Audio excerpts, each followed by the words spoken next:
Welcome back, my dreaming souls. Tonight, I want you to settle in and get comfortable, maybe grab a blanket or something warm to drink. Because we're taking a slow walk through history into the shadows and whispers of the ancient world where spies moved unseen. These weren't just warriors or scribes, they were masters of secrets. Eyes and ears in every marketplace, every throne room, every hidden alley. Men and women who risked everything for the knowledge they carried.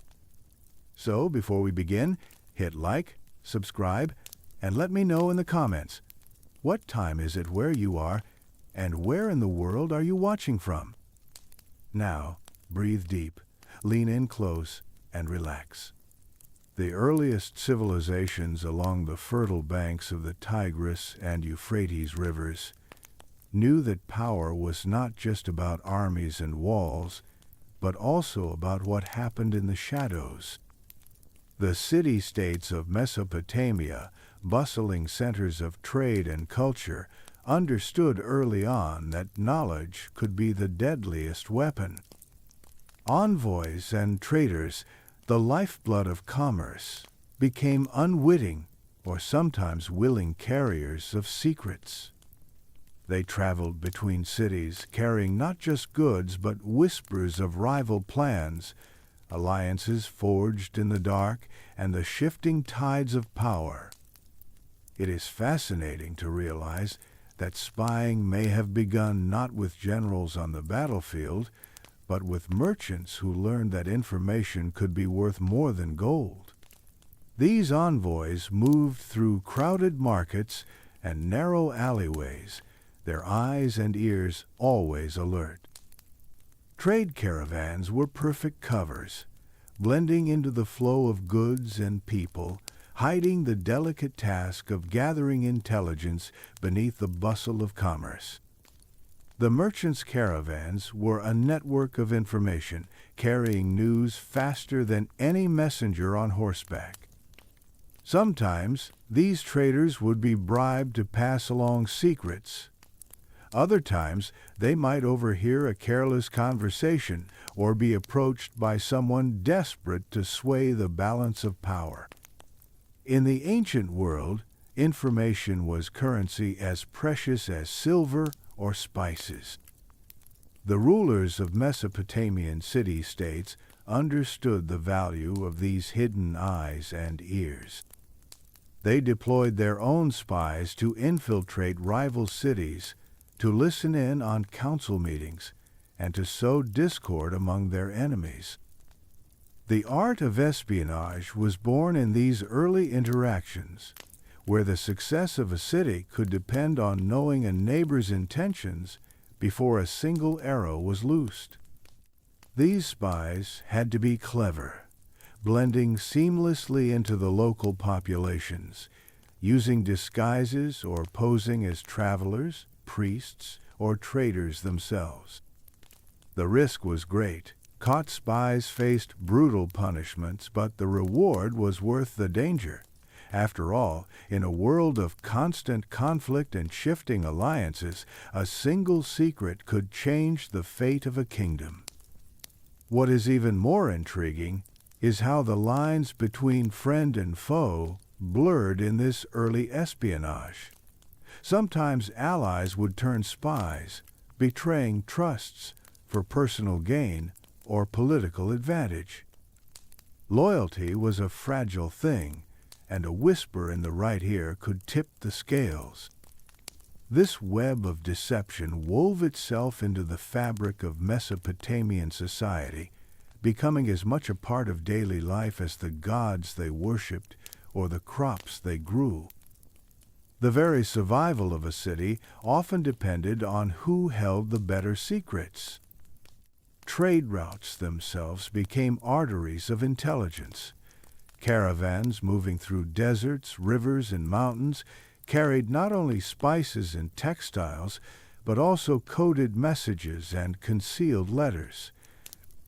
Information was hidden in the folds of fabric, in the designs of pottery, or in the melodies of songs sung at night. The ancient Mesopotamians were masters of subtlety, understanding that sometimes the most powerful messages were the ones never spoken aloud. This delicate dance of information, trust, and betrayal shaped the political landscape of the ancient world long before the rise of empires. As kingdoms grew larger and more complex, the need for spies only increased. The leaders realized that armies alone could not guarantee security or success. The unseen forces working in the shadows, listening, watching, whispering, could tip the balance of power. The envoys who once carried only goods became messengers of secrets and sometimes agents of intrigue, their role evolving into something both dangerous and indispensable. Looking back, it seems almost natural that espionage would arise from these early city-states.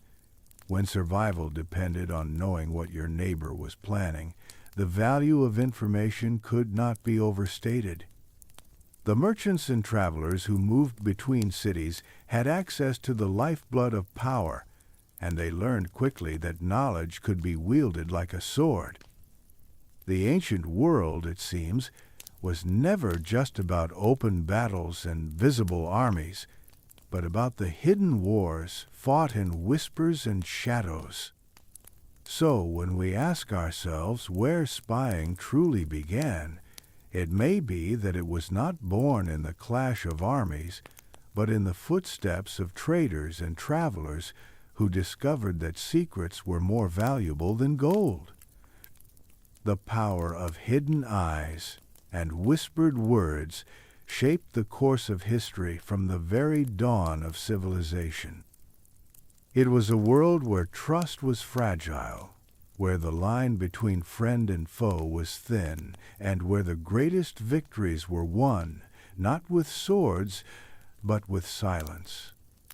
In the land of ancient Egypt, where the sun's golden rays kissed the endless deserts, and the Nile flowed as the lifeblood of the kingdom, the art of espionage found a home in the shadows of the pharaoh's courts. Egypt was a civilization built on secrets as much as on stone and gold, and the rulers understood that their power depended not only on armies and monuments, but on what remained unseen. The pharaohs were surrounded by a web of spies and informants whose task was to protect the kingdom from enemies both outside and within. It was a world where loyalty was fragile, and betrayal could come from the most unexpected places. The network of spies in ancient Egypt was vast and intricate. Within the royal court, servants, scribes, and even concubines played roles as informants, their eyes and ears ever vigilant. These individuals moved through the palace like shadows, overhearing whispered conversations, noting suspicious behavior, and passing secrets up the chain to those who ruled from the golden throne. The pharaoh's power depended on this hidden intelligence, and those who betrayed that trust faced severe consequences. Trust was a currency just as precious as the gold that lined the temples, and the stakes were nothing less than life and death. Messengers who traveled across the Nile and beyond were another crucial part of this secret world. They carried not only letters and decrees, but also intelligence gathered from rival kingdoms and distant lands. These envoys moved swiftly and often alone, slipping through desert sands and jungle paths to reach their destinations unnoticed. Their mission was to uncover plans that threatened Egypt's stability, alliances forming against the pharaoh, rebellions stirring in distant provinces, or foreign armies preparing to strike. Every piece of information was a weapon, and the success of the kingdom depended on how well these messengers collected and delivered their secrets. The spies of Egypt were masters of disguise and subtlety. Some posed as traders, blending into bustling markets to gather information from unsuspecting merchants and travelers. Others took on the roles of priests or temple workers, places where secrets flowed as freely as the sacred waters of the Nile. Their work required patience, cunning, and the ability to read not only words, but also the hidden meanings behind gestures and silences. In a land where religion and politics were deeply entwined, understanding the unspoken was often as important as hearing the spoken. What makes the Egyptian system of espionage especially fascinating is the role of women within it. Concubines and servants within the royal harem were not just objects of beauty and desire. Many were keen observers and informants. Their intimate access to the pharaoh and other high officials made them invaluable sources of information. They could learn of plots before they unfolded, sense shifts in power, and influence decisions through whispered counsel. In a society ruled by divine kingship and secrecy, these women wielded a subtle but potent form of power, one that was as dangerous as it was invisible. The pharaohs themselves were keenly aware of the need to control information and protect their secrets. The palace was a fortress not just of walls and guards, but of layers of deception and surveillance. Messages were carefully coded, trusted couriers were chosen with care, and spies were placed even among the ranks of advisors and generals. Paranoia often seeped into the highest chambers, for in a land where gods walked among men, betrayal was not just treason but sacrilege. The fear of enemies within was as real as the threat from foreign invaders, and the pharaoh's eyes and ears had to be everywhere. Beyond the royal court, the spies worked to maintain order throughout the vast territories of Egypt. Provinces were far from the center of power, and communication was slow, so trusted agents were sent to monitor governors, local officials, and even temple priests. These agents ensured that the pharaoh's laws were obeyed and that no one dared to undermine the throne. Their reports shaped policy and sometimes determined who would live or die. The kingdom was held together not only by armies, but by the invisible threads of intelligence and control. The ancient Egyptians believed that their gods watched over all things, but in reality, it was human eyes and ears that guarded the kingdom's secrets. The idea of divine protection was intertwined with very human systems of surveillance and espionage. The spies worked in the name of the gods and the pharaoh, weaving a web that reached into every corner of the land. Their efforts kept the delicate balance of power intact, and without them, the grandeur of Egypt might have crumbled into chaos. So we ask, in a land of gods and eternal tombs, who truly watched over Egypt's secrets? The answer is found not in the monuments or the scrolls, but in the hidden lives of those who moved unseen, whose names have been lost, but whose work shaped the fate of a civilization. They were the guardians of whispers, the keepers of shadows, and the silent protectors of a kingdom that dazzled the world but depended on secrets to survive. Their stories remind us that power is never just about what is visible. It is also about what lies beneath the silent watchfulness, the whispered warnings, and the courage to act unseen. In the ancient world, as in ours, knowledge was power, and those who controlled it held the true keys to the throne. In ancient Greece, where philosophy blossomed and democracy took its first tentative steps, espionage grew into a shadowy art that wove itself through the city-state's endless wars and rivalries. Athens, Sparta, Corinth, and Thebes were not only battlefields for armies, but also arenas where spies played their dangerous games.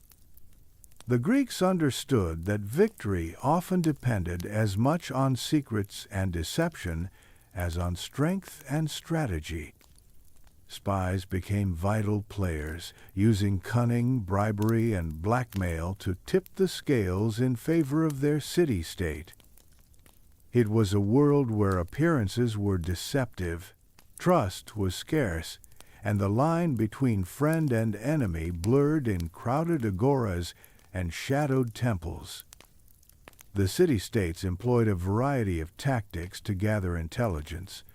One of the most effective was the use of foreigners, outsiders, who could move unnoticed among rival cities.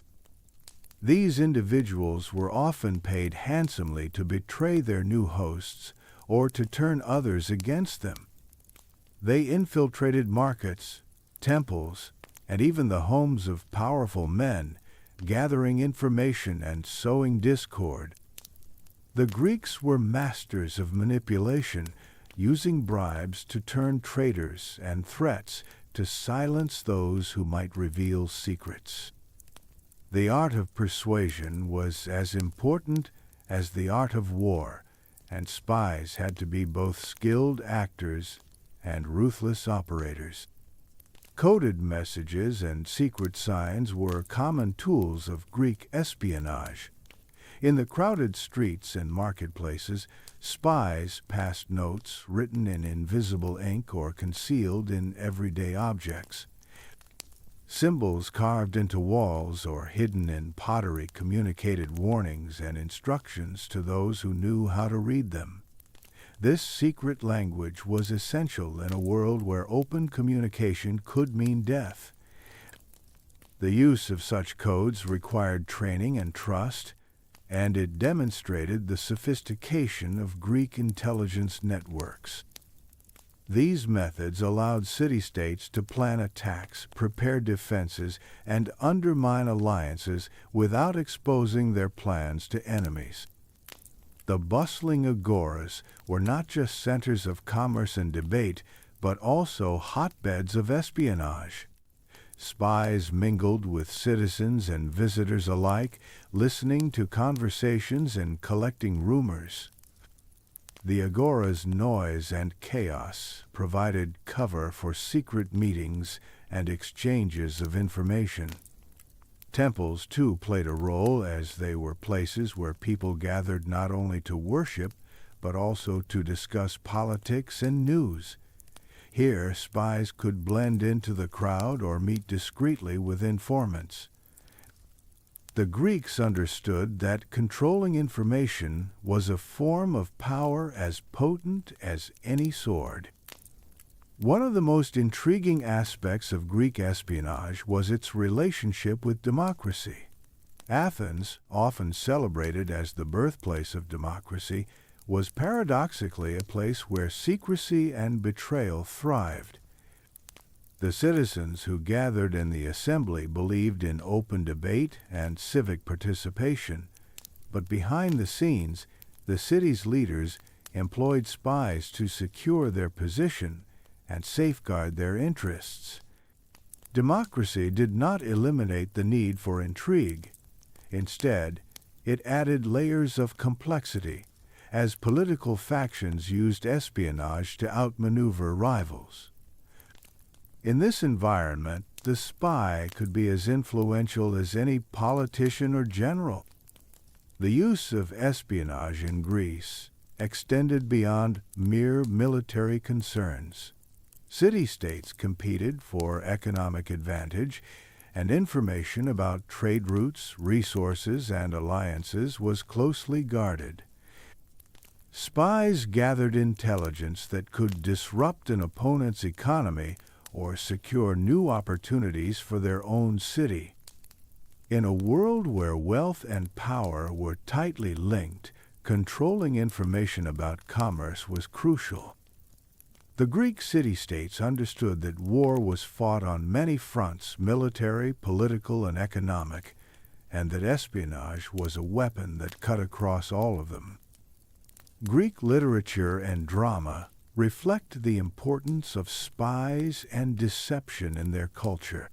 Plays often featured characters who used disguise and trickery to achieve their aims, highlighting the complex relationship Greeks had with truth and deception. Heroes and villains alike employed cunning and subterfuge, and the audience was invited to ponder the moral ambiguity of such actions. This cultural acceptance of espionage as a necessary, if shadowy, part of life reinforced the idea that knowledge was power and that secrecy was essential to survival. Despite the risks, espionage was a career that offered both danger and opportunity. Successful spies could gain wealth, influence, and protection, while failure meant imprisonment, torture, or death. The stakes were high, and the line between hero and traitor was thin. Spies had to navigate a world where betrayal was commonplace. Alliances shifted quickly, and trust was a rare commodity. Their work required courage, intelligence, and the ability to adapt to ever-changing circumstances. The life of a spy was one of constant risk, but also one of profound impact. The legacy of Greek espionage is seen in the enduring fascination with secret knowledge and covert operations. Their techniques, coded messages, undercover agents, and political manipulation are still foundational in the world of intelligence today. The Greeks showed that espionage was not just about gathering information, but about shaping reality, influencing events, and controlling outcomes. It was a form of power that worked in the shadows, but whose effects were felt on the brightest stages of history. So we ask, in the birthplace of democracy, was it the spy who truly held the power? The answer may be that power was never as simple as the will of the people. Instead, it was a complex web of open debate and hidden agendas, of public speeches and private whispers. The spy was both a product of and a participant in this web, wielding influence that could change the course of wars and the fate of city-states. In the end, the story of Greek espionage reminds us that the battle for power has always been fought not just with weapons, but with information. The cunning and bravery of spies shaped the ancient world just as much as the swords of warriors. Their stories, though often hidden, are a vital part of the history of human conflict and survival. And in the crowded agoras and shadowed temples of Greece, the echoes of their secret deeds still linger, a testament to the enduring power of knowledge and deception. In the vast Persian Empire, a land stretching from the sun-baked deserts of the east to the green plains of the west, power was not only held by armies and governors, but by a far-reaching network of spies known as the king's eyes and ears. This network was the empire's invisible hand, watching over every province, every city, and every subject to ensure that the king's will was obeyed and that rebellion was crushed before it could begin. The Persian Empire was a marvel of its time, and much of its strength lay in the intelligence system that bound it together, a web of secrets and surveillance that kept its enormous territories under control. The king's eyes and ears were not just simple informants, but highly trained agents operating with great cunning and discretion. They were sent to observe governors and generals alike, ensuring that those entrusted with power did not grow too independent or ambitious. The Persian kings knew that it was not enough to conquer lands. One had to hold them tightly, and that meant constant vigilance. These spies reported on everything from corruption and mismanagement to plots against the throne. Their reports influenced royal decisions, sometimes leading to swift punishment or the replacement of officials who proved untrustworthy. The empire's extensive network of postal roads played a crucial role in this intelligence system. These roads connected distant corners of the empire and allowed messengers to carry not only trade goods but urgent messages and secret information. The speed and efficiency of this communication system gave the Persian kings a strategic advantage, enabling them to respond quickly to threats or rumors. The roads were lined with relay stations where fresh horses awaited riders who could carry the king's messages faster than anyone else in the ancient world. This system was more than just a means of communication. It was the backbone of Persian control. What set the Persian intelligence system apart was its scale and organization. Unlike many other ancient powers, Persia developed a centralized and professional network of spies and messengers. This structure allowed the king to maintain a grip on his vast empire, where distances and diversity could easily lead to chaos. The king's eyes and ears were often recruited from among trusted officials, soldiers, or even ordinary citizens who demonstrated loyalty and skill. Their work was dangerous, for being caught spying often meant death. Yet their dedication kept the empire stable for centuries. This surveillance extended beyond political and military affairs into the everyday lives of people within the empire. The Persian rulers believed that knowledge of their subjects' attitudes and grievances was essential to maintaining order. Informants reported on public sentiment, religious movements, and social unrest. This information helped the king to act before discontent could turn into rebellion. It was an early form of governance that relied heavily on intelligence gathering, showing that even in ancient times, the ability to watch and listen was a form of power equal to that wielded on the battlefield.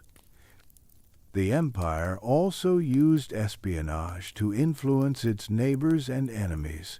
Persian agents worked in foreign courts, gathering secrets and sometimes sowing discord among rival powers. These spies were skilled diplomats and negotiators, using bribery, blackmail, and deception as weapons. The intelligence gathered allowed the Persians to anticipate attacks and manipulate alliances to their advantage. The empire's survival depended as much on these silent wars of information as on the strength of its armies. One of the most fascinating aspects of Persian espionage was its blend of ruthlessness and pragmatism. The king's eyes and ears were instruments of control, but they were also tools of administration. The Persian kings used intelligence to root out corruption and ensure justice, sometimes protecting their subjects from abuses by local officials. This balance between surveillance and governance made the empire remarkably resilient, as it could adapt and respond to challenges quickly and effectively. Yet the very nature of this surveillance bred suspicion and fear. Governors and generals were never sure who among their staff might be reporting back to the king. Trust was a rare commodity, and paranoia often ran high. This atmosphere of constant watchfulness could be oppressive, creating a society where loyalty was questioned and every word might be overheard. The Persian Empire was held together not only by the strength of its armies, but by the tension between power and fear, between control and the desire for freedom. The question arises, was the real power of the Persian Empire in its armies or in the secrets it kept? The answer may lie in the recognition that both were deeply intertwined. Armies won battles, but it was intelligence that won wars. The empire's ability to gather and use information was what allowed it to govern such a vast and diverse realm effectively. The king's eyes and ears were the unseen hand guiding the fate of millions, a reminder that power often lies not in what is seen, but in what is hidden. In the end, the Persian Empire's legacy teaches us that surveillance and espionage have always been central to governance and control. The balance between knowledge and power, between freedom and security, is a tension as old as civilization itself. The spies of Persia moved quietly through history's shadows, shaping the destiny of an empire that still fascinates us today. Their story reminds us that behind every great power lies a network of secrets, and that the most effective rule often depends on watching, listening, and understanding the world hidden beneath the surface. In the sprawling expanse of the Roman Empire, where legions marched across continents and cities rose from dust to marble, the shadowy world of espionage played a vital, if hidden, role. Rome's mastery over its vast territories was not only built on swords and walls, but also on whispers, betrayals, and intelligence gathered in the darkest corners of taverns and the quietest alleys. The Romans understood that controlling information was as crucial as controlling land, and their use of spies and counterintelligence shaped the fate of one of history's greatest empires. Roman generals were known for their strategic genius on the battlefield, but much of their success came from their ability to turn enemies into allies or, more often, into traitors. They paid informants to betray their own cities, revealing weaknesses in fortifications or the timing of troop movements. These acts of betrayal were not merely opportunistic. They were carefully orchestrated moves in a grand game of power. The legions would arrive, seemingly unstoppable, but behind their victories lay a web of secrets and lies that prepared the way. The price for these treacheries was high, but for those who risked everything, the rewards could be substantial. Within the empire itself, the emperors wielded their own shadow army's secret police who prowled the streets and haunted the smoky taverns where conspirators and criminals gathered. These agents hunted plots against the throne, rooting out sedition and rebellion before it could grow.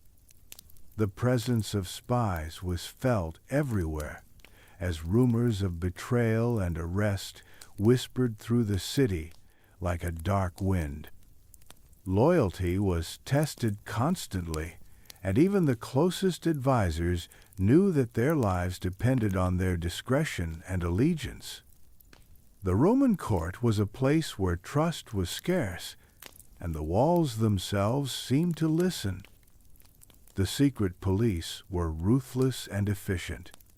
They used informants, torture, and intimidation to extract confessions and crush opposition. Their methods were brutal, but they served to keep the sprawling empire united under the emperor's rule. In a city as vast and diverse as Rome, where whispers could spark riots and alliances shifted like sand, maintaining order was a constant battle. The spies were the emperor's eyes and ears, a hidden force that ensured no plot could go unnoticed for long. Espionage in Rome was not confined to politics and military affairs. The empire's leaders were also deeply interested in the wealth and movements of their subjects. Merchants, traders, and slaves could all be sources of valuable information. Agents disguised as travelers or entertainers moved through the empire, gathering intelligence that helped maintain the emperor's control over distant provinces. This network of spies was a testament to Rome's understanding that power was a matter of knowing more than your enemies and sometimes more than your friends. The use of spies and informants extended to the provinces, where local governors and officials often walked a fine line between loyalty to Rome and their own ambitions. The empire's intelligence network kept them in check, ensuring that no one grew too powerful or too independent. Reports flowed back to Rome detailing everything from economic conditions to popular sentiment. This information helped the emperor and his advisors make decisions that balanced force with diplomacy, keeping the vast and diverse territories from fracturing. Rome's mastery of counterintelligence was one of the reasons its empire lasted for so long. By infiltrating and disrupting enemy plots, the empire protected itself from threats both external and internal. Spies were often sent behind enemy lines to sow confusion, steal plans, or assassinate key figures. These covert operations were as critical as any battle fought with swords and shields. The Romans knew that wars were won not only on the field, but also in the minds of those who planned and executed the campaigns. The life of a Roman spy was fraught with danger. Discovery meant torture, execution, or exile. Yet many were drawn to this shadowy world by the promise of power, wealth, or simply survival. The skills required went beyond stealth and courage. Spies had to navigate a world of intrigue and shifting alliances, using wit and guile to stay one step ahead. Their stories, often lost to history, remind us that behind every great empire is a web of secrets spun by those who work unseen.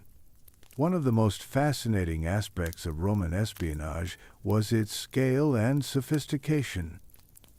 Unlike many earlier civilizations, Rome developed a system that combined military intelligence, political surveillance, and covert operations into a unified force. This organization allowed the empire to respond swiftly to threats, suppress rebellions, and maintain the loyalty of its vast and varied populations. It was a precursor to modern intelligence agencies, showing that the need for secrecy and information is timeless. The question remains, did Rome's greatest victories come from swords or whispers in the shadows? The answer is that both were essential. The legions marched and conquered, but it was the silent work of spies that prepared the way and secured the spoils. The empire's strength lay in its ability to control not only land, but information, turning secrets into weapons that could shape history.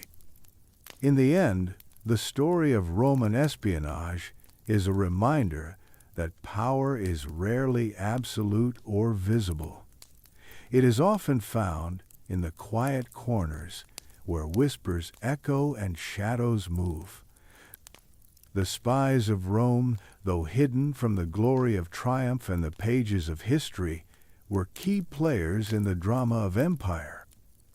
Their legacy teaches us that behind every great power is a network of secrets, and that understanding the unseen forces can reveal the true nature of control. In the secret world of ancient espionage, Women wielded power not through armies or laws, but through charm, cunning, and the dangerous art of seduction. From the palaces of Egypt to the courts of Rome and beyond, women used their beauty and wit as weapons in the shadows.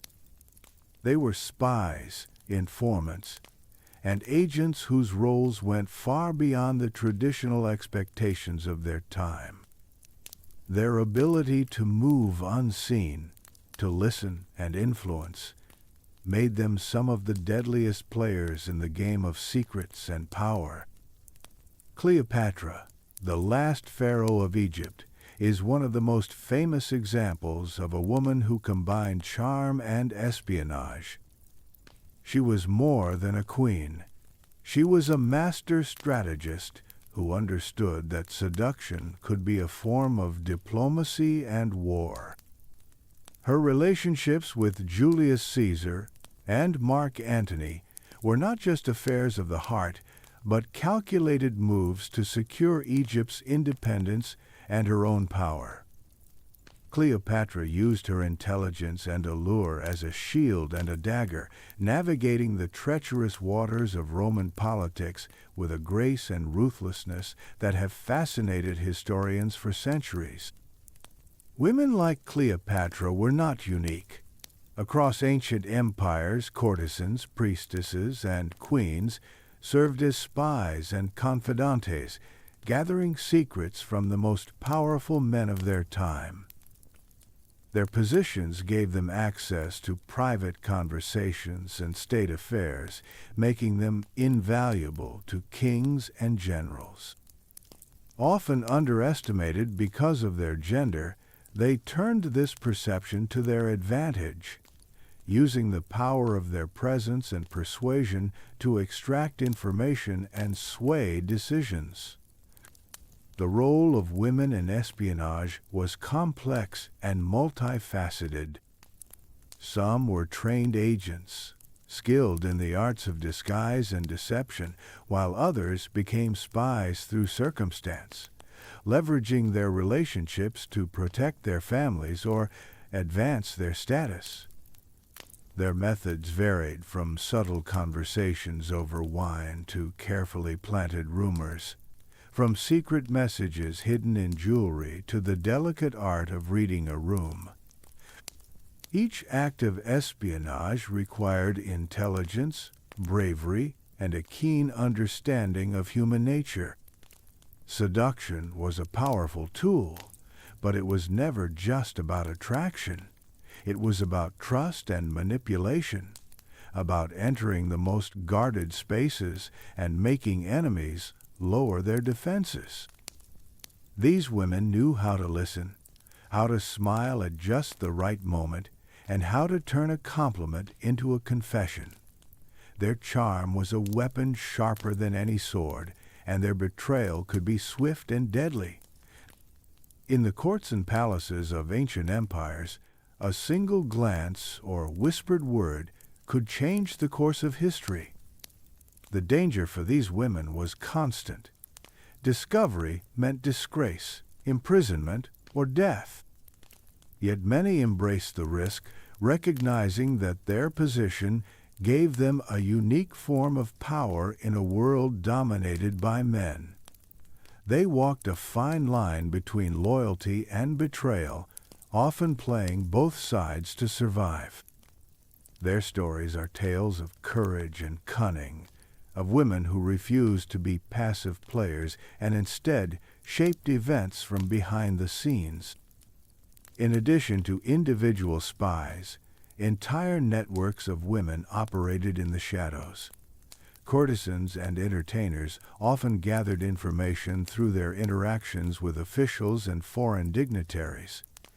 Priests and priestesses in temple complexes used their religious influence to monitor political developments and relay messages.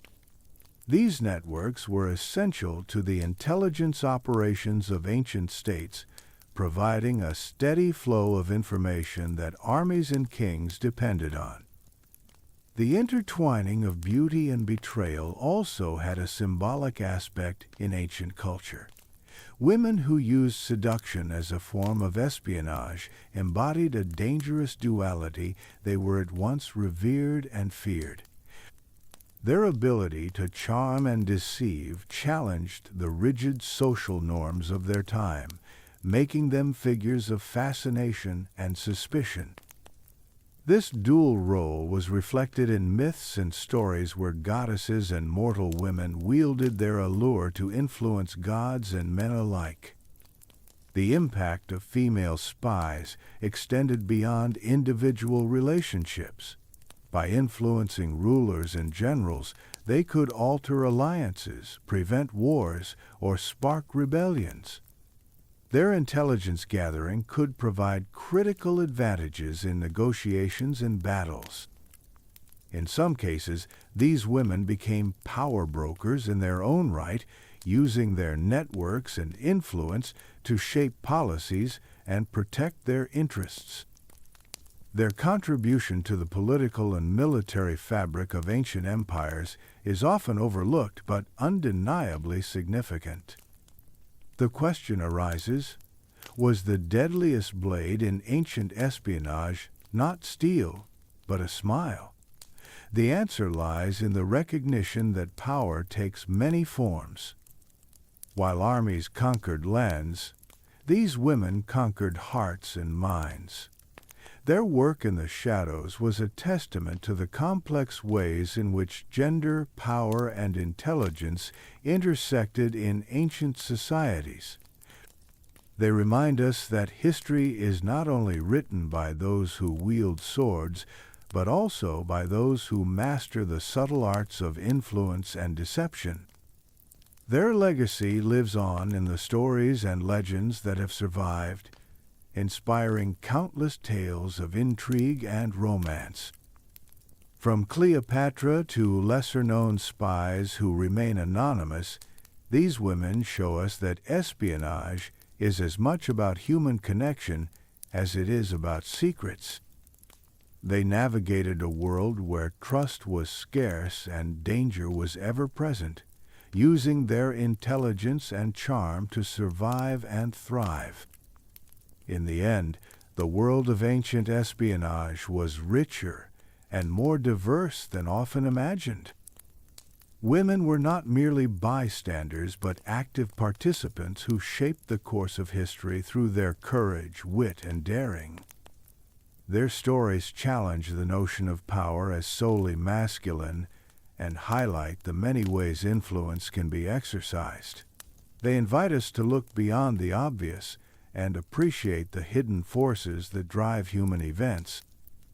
As we reflect on their roles, we see that espionage has always been a complex dance of shadows and light, of trust and betrayal. The women who spied with charm and danger remind us that sometimes the most potent weapons are not those held in hands, but those carried in smiles and secrets. Their lives offer a fascinating glimpse into the hidden world where beauty and power entwined, forever altering the fate of ancient empires. In ancient China, espionage was not merely a secret game, but a vital art, woven deeply into the fabric of survival and strategy. The Chinese understood early on that wars were won as much by information and deception as by strength and weapons.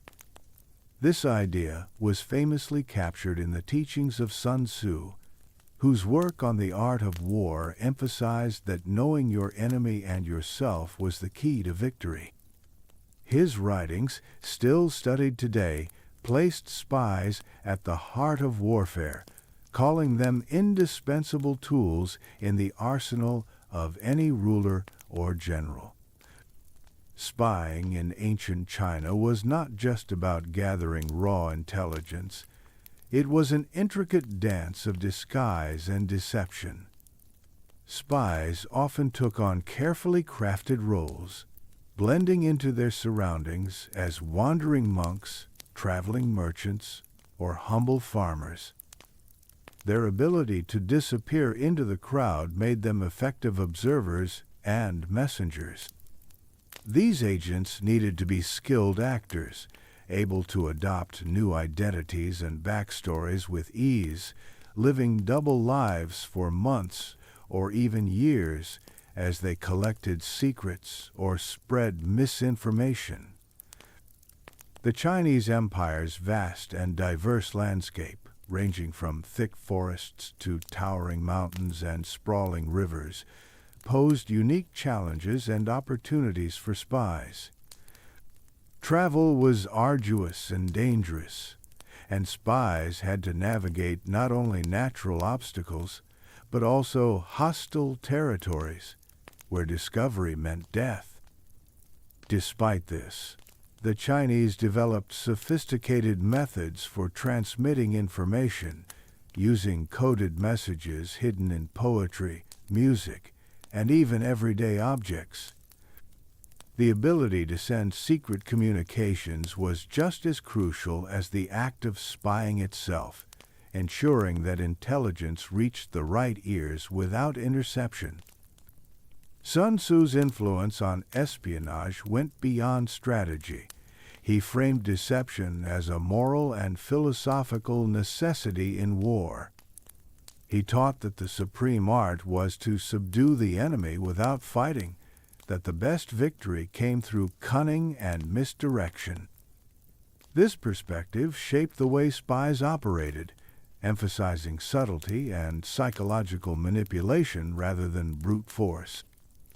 The ideal spy was not a mere gatherer of facts, but a master of influencing perceptions and sowing confusion within enemy ranks. Chinese spies were also experts in the art of counterintelligence. They worked tirelessly to detect and neutralize enemy agents, turning suspicion and distrust into weapons against foes. Techniques included planting false information, creating decoys, and fostering rivalries among enemy officials.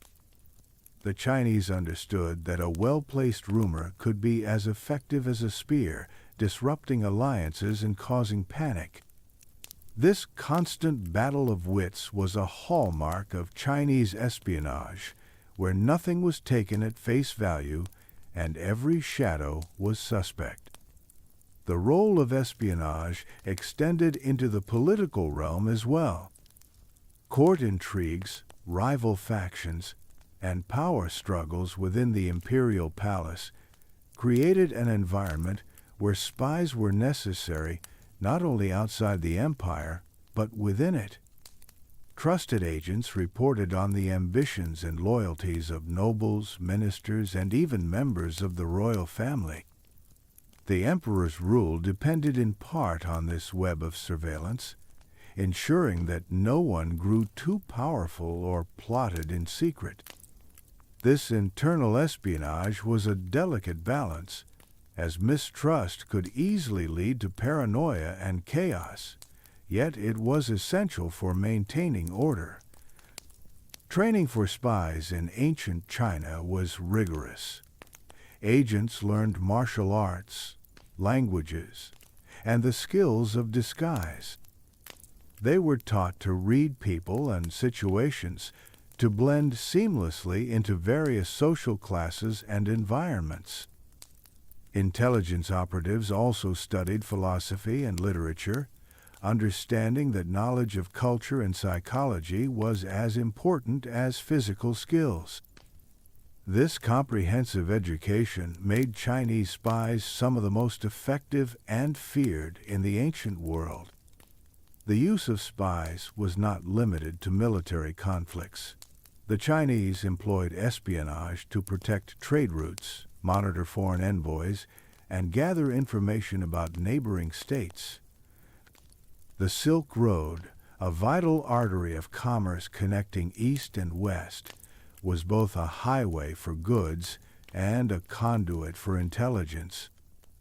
Spies traveled alongside merchants, reporting on political developments and threats that could affect trade and security. This integration of commerce and espionage highlights how deeply intelligence gathering was embedded in Chinese society. One of the most intriguing aspects of Chinese espionage was its philosophical underpinnings. The culture valued harmony, balance, and order, yet espionage thrived as an art of deception and chaos. This paradox created a unique tension, as spies worked to preserve the state through means that seemed to contradict the ideals of peace and virtue. The justification lay in the belief that the end's stability and survival justified the means. Espionage was a necessary part of governance and warfare, a tool to be wielded wisely by those who understood its power and dangers.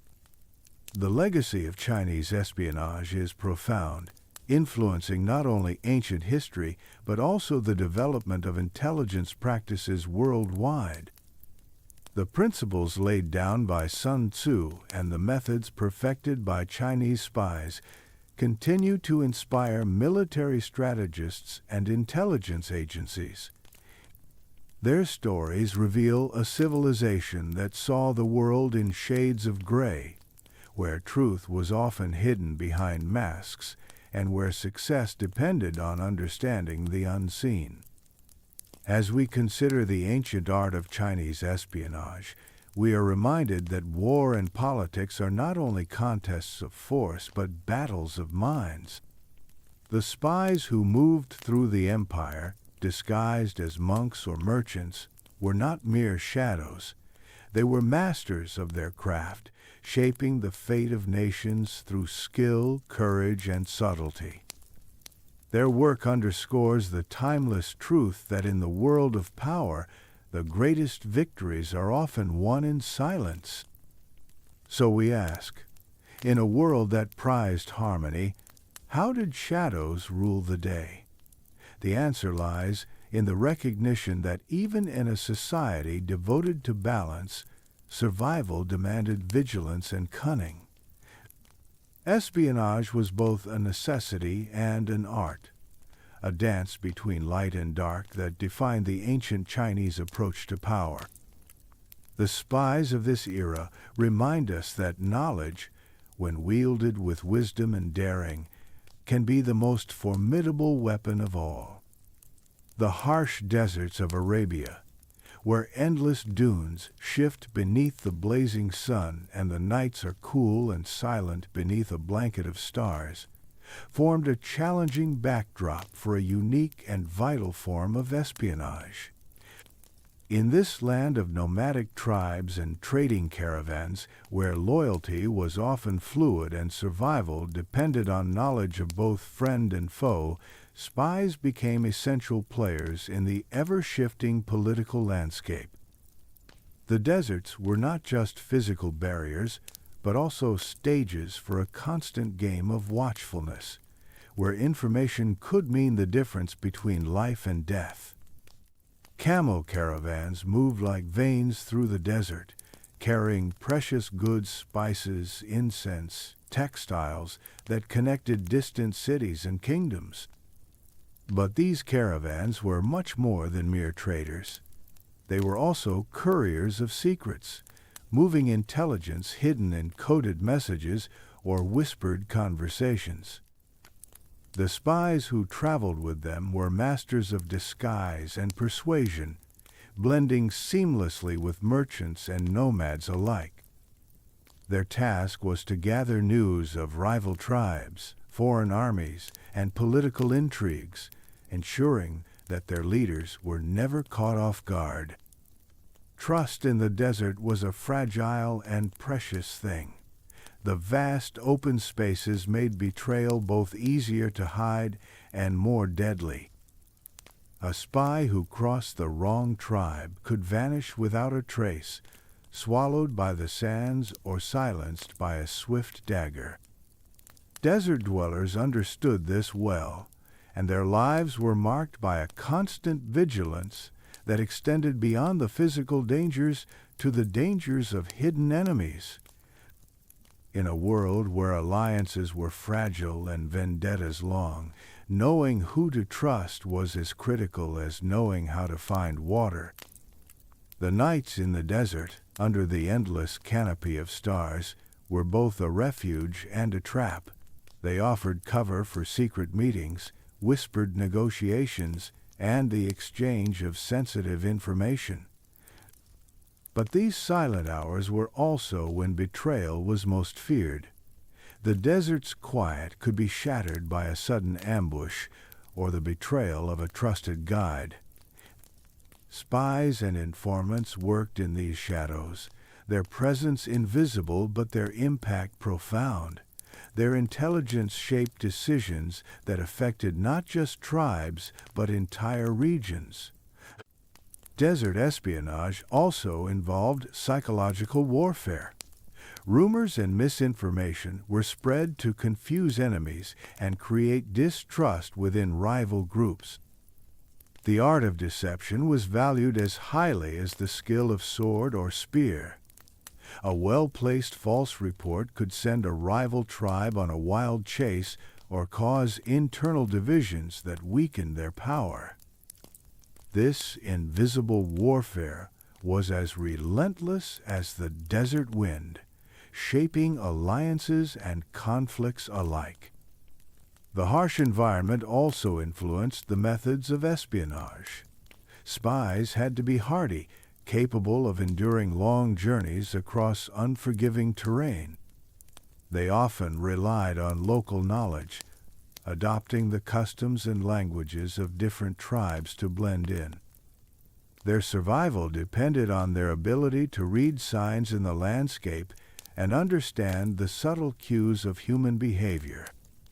In this unforgiving land, failure was not just a matter of capture, but often of death by exposure or starvation. Caravan leaders were not just merchants, but political figures who used their influence to protect their interests. They employed spies to watch competitors and report on trade routes, ensuring that their caravans were not ambushed or betrayed. Control over trade meant wealth and power, and intelligence was the key to maintaining dominance in this competitive world. Spies played a vital role in securing these economic lifelines, often risking everything to keep their people one step ahead. The desert kingdoms were often in flux, with shifting alliances and rivalries that could change overnight. Spies kept their rulers informed of these changes, allowing for rapid responses to threats or opportunities. Intelligence was a currency that could buy peace or war, security or destruction. The silent work of spies was the foundation upon which political and military strategies were built, even as kings and sheikhs made their grand public decisions. The desert's vast silence hides countless untold stories of espionage, stories of betrayal and loyalty, courage and cunning. These tales remind us that even in the most barren and unforgiving places, the human desire for power and survival finds a way to shape history. The spies of Arabia were not just shadowy figures, they were vital threads in the tapestry of desert life, weaving together the fates of tribes and empires. As we consider this world of sand and stars, we ask, in the silent nights under endless skies, who could ever be trusted? The answer is complicated, as trust was often fleeting and survival depended on a delicate balance of suspicion and alliance. The desert spies understood this truth better than most, living in a world where every glance and every word could be a weapon. Their legacy is a reminder that espionage is not confined to great cities or courts, but thrives wherever power and uncertainty meet. In the deserts of Arabia, the art of spying was not only about information, but about understanding the human heart and the harsh realities of the land. It was a survival skill, a political necessity, and a form of power that shaped the history of a region long before modern states took shape. The Desert Spy's story is one of resilience and adaptability, of blending into the harshest environment to wield influence unseen. They remind us that espionage is as much about people and place as it is about secrets. And in the shifting sands and starry nights of Arabia, their work ensured that no secret remained buried for long. That power was always balanced on the edge of a whispered word. The time of the Crusades was one of intense conflict and shifting alliances, where religion and politics intertwined in a volatile dance across the Holy Lands. These wars, fought in the name of faith and salvation, also became a fertile ground for espionage and betrayal. Knights, monks, and nobles all played roles in a hidden game where secrets were bought and sold, and loyalty was often a fragile and dangerous thing. In this era of crusades and holy wars, spies operated on sacred ground, shaping the outcome of battles and the fate of empires in ways rarely spoken of openly. The Crusades drew warriors and pilgrims from across Europe, marching towards Jerusalem and other holy sites. But beneath the fervor and spectacle, there were those who worked in silence, gathering information to gain the upper hand. Knights sometimes turned traitor, selling secrets to the highest bidder or shifting allegiances when it suited their ambitions. These betrayals were acts of survival or greed, but they also revealed the complex loyalties that marked the era. Faith did not always guarantee fidelity, and many found themselves caught between devotion and desire for power. Monks and clerics were not just spiritual leaders, but also players in the espionage network. They traveled between camps and cities, carrying messages and intelligence hidden within prayers and holy texts. Their religious garb provided cover, allowing them to move where others might be suspected. Yet their role was often ambiguous, as they balanced their duties to the church with the political realities of the crusading states. In the shadow of the cross, spies used faith as both a shield and a weapon, navigating a world where trust was rare and deception common. The cities of Jerusalem and Constantinople were epicenters of intrigue during the Crusades. These urban centers, with their diverse populations and bustling markets, were hotbeds of secret meetings and whispered plots. Spies moved through crowded streets and narrow alleys, gathering intelligence for rulers who sought to protect their interests or expand their influence. The tension between different religious and ethnic groups created an environment ripe for espionage, as alliances shifted and old enemies became temporary allies. The clash of cultures and faiths added layers of complexity to the game of spies. Espionage during the Crusades was not only about military secrets, but also about economic and diplomatic information. Control of trade routes, access to resources, and alliances with local powers were critical factors in the success of crusading states. Spies uncovered plans to cut off supplies, negotiated secret treaties, and influenced negotiations behind the scenes. Their work was essential to the survival of fledgling kingdoms and the expansion of influence in a land marked by constant conflict. The dangers of espionage in the Crusades were immense.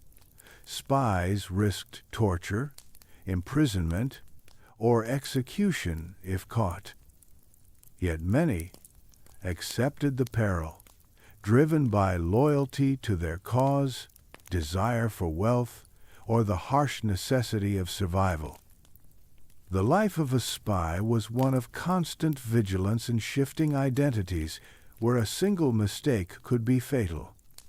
These agents had to navigate a world where enemies were everywhere and friends could quickly become foes. Their stories, though often hidden, reveal the human cost of war and the complex web of alliances that defined the era. Religious fervor added a unique dimension to espionage during the Crusades. The belief that the wars were divinely sanctioned made the stakes feel higher, and betrayal carried not only political but spiritual consequences. Yet the same faith that inspired courage and sacrifice also fueled suspicion and fear. Spies operated in a world where accusations of heresy or treason could lead to death, and where the line between enemy and ally was blurred by religious zealotry and political ambition. The use of spies also extended to the Muslim and Byzantine sides, where intelligence networks worked to counter the Crusaders' advances. Local rulers employed informants and double agents to infiltrate Crusader camps and gather crucial information. These efforts helped to coordinate defenses, plan counterattacks, and negotiate with rival factions. Espionage was a tool used by all sides, demonstrating that even in a war fought over faith, the pragmatic need for knowledge and advantage was paramount. The interplay of faith and deception during the Crusades raises profound questions about the nature of war and loyalty. How many secrets were sold for gold? How many alliances were forged in shadow? And how many betrayals were masked by prayers and holy vows? The tension between the sacred and the profane was a defining feature of the era, making espionage not just a matter of strategy, but also a test of conscience and morality. In a war that claimed to be for heaven, the earthly realities of politics and power could not be ignored. The spies of the Crusades remind us that history is rarely simple or pure. The clash of armies was mirrored by a clash of secrets, lies, and betrayals that shaped the outcome in ways often hidden from the eyes of history. Their stories compel us to look beyond the surface of noble causes and heroic deeds to the complex human motivations and fears that drive conflict. As we reflect on this period, we see that the Crusades were as much wars of information as of arms. The spies who operated on holy ground were agents of change, their work influencing battles, diplomacy, and the lives of countless individuals. Their legacy is a reminder that in every conflict, the real battlefield often lies not only in the open, but also in the unseen struggles of minds and secrets.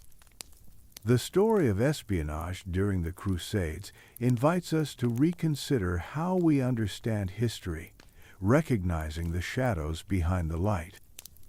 It challenges us to think about loyalty, faith, and power in new ways, and to appreciate the human complexity beneath the grand narratives of war and religion. In the end, it is a story of survival, cunning, and the enduring quest for advantage in a world where nothing is ever as simple as it seems. Throughout the ancient world, from the Fertile Crescent of Mesopotamia to the deserts of Arabia and the battlefields of the Crusades, espionage has shaped history in ways both visible and hidden. The spies of old were more than mere shadowy figures. They were masters of influence and survival, wielding information as a weapon sharper than any blade.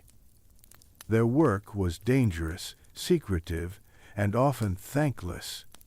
Yet it was essential to the rise and fall of kingdoms, the forging of alliances, and the outcomes of wars. As we look back on their stories, we see that the world of ancient espionage was a complex web of loyalty, betrayal, power, and survival. The legacy of these early spies lives on in our modern world, where intelligence and counterintelligence remain central to politics and warfare.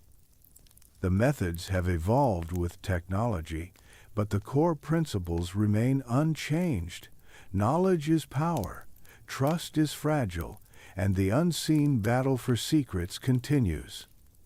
We might not always see their faces or hear their voices, but the influence of spies is woven into the fabric of history and continues to shape the world today. The ancient spies teach us that power is rarely absolute and often precarious.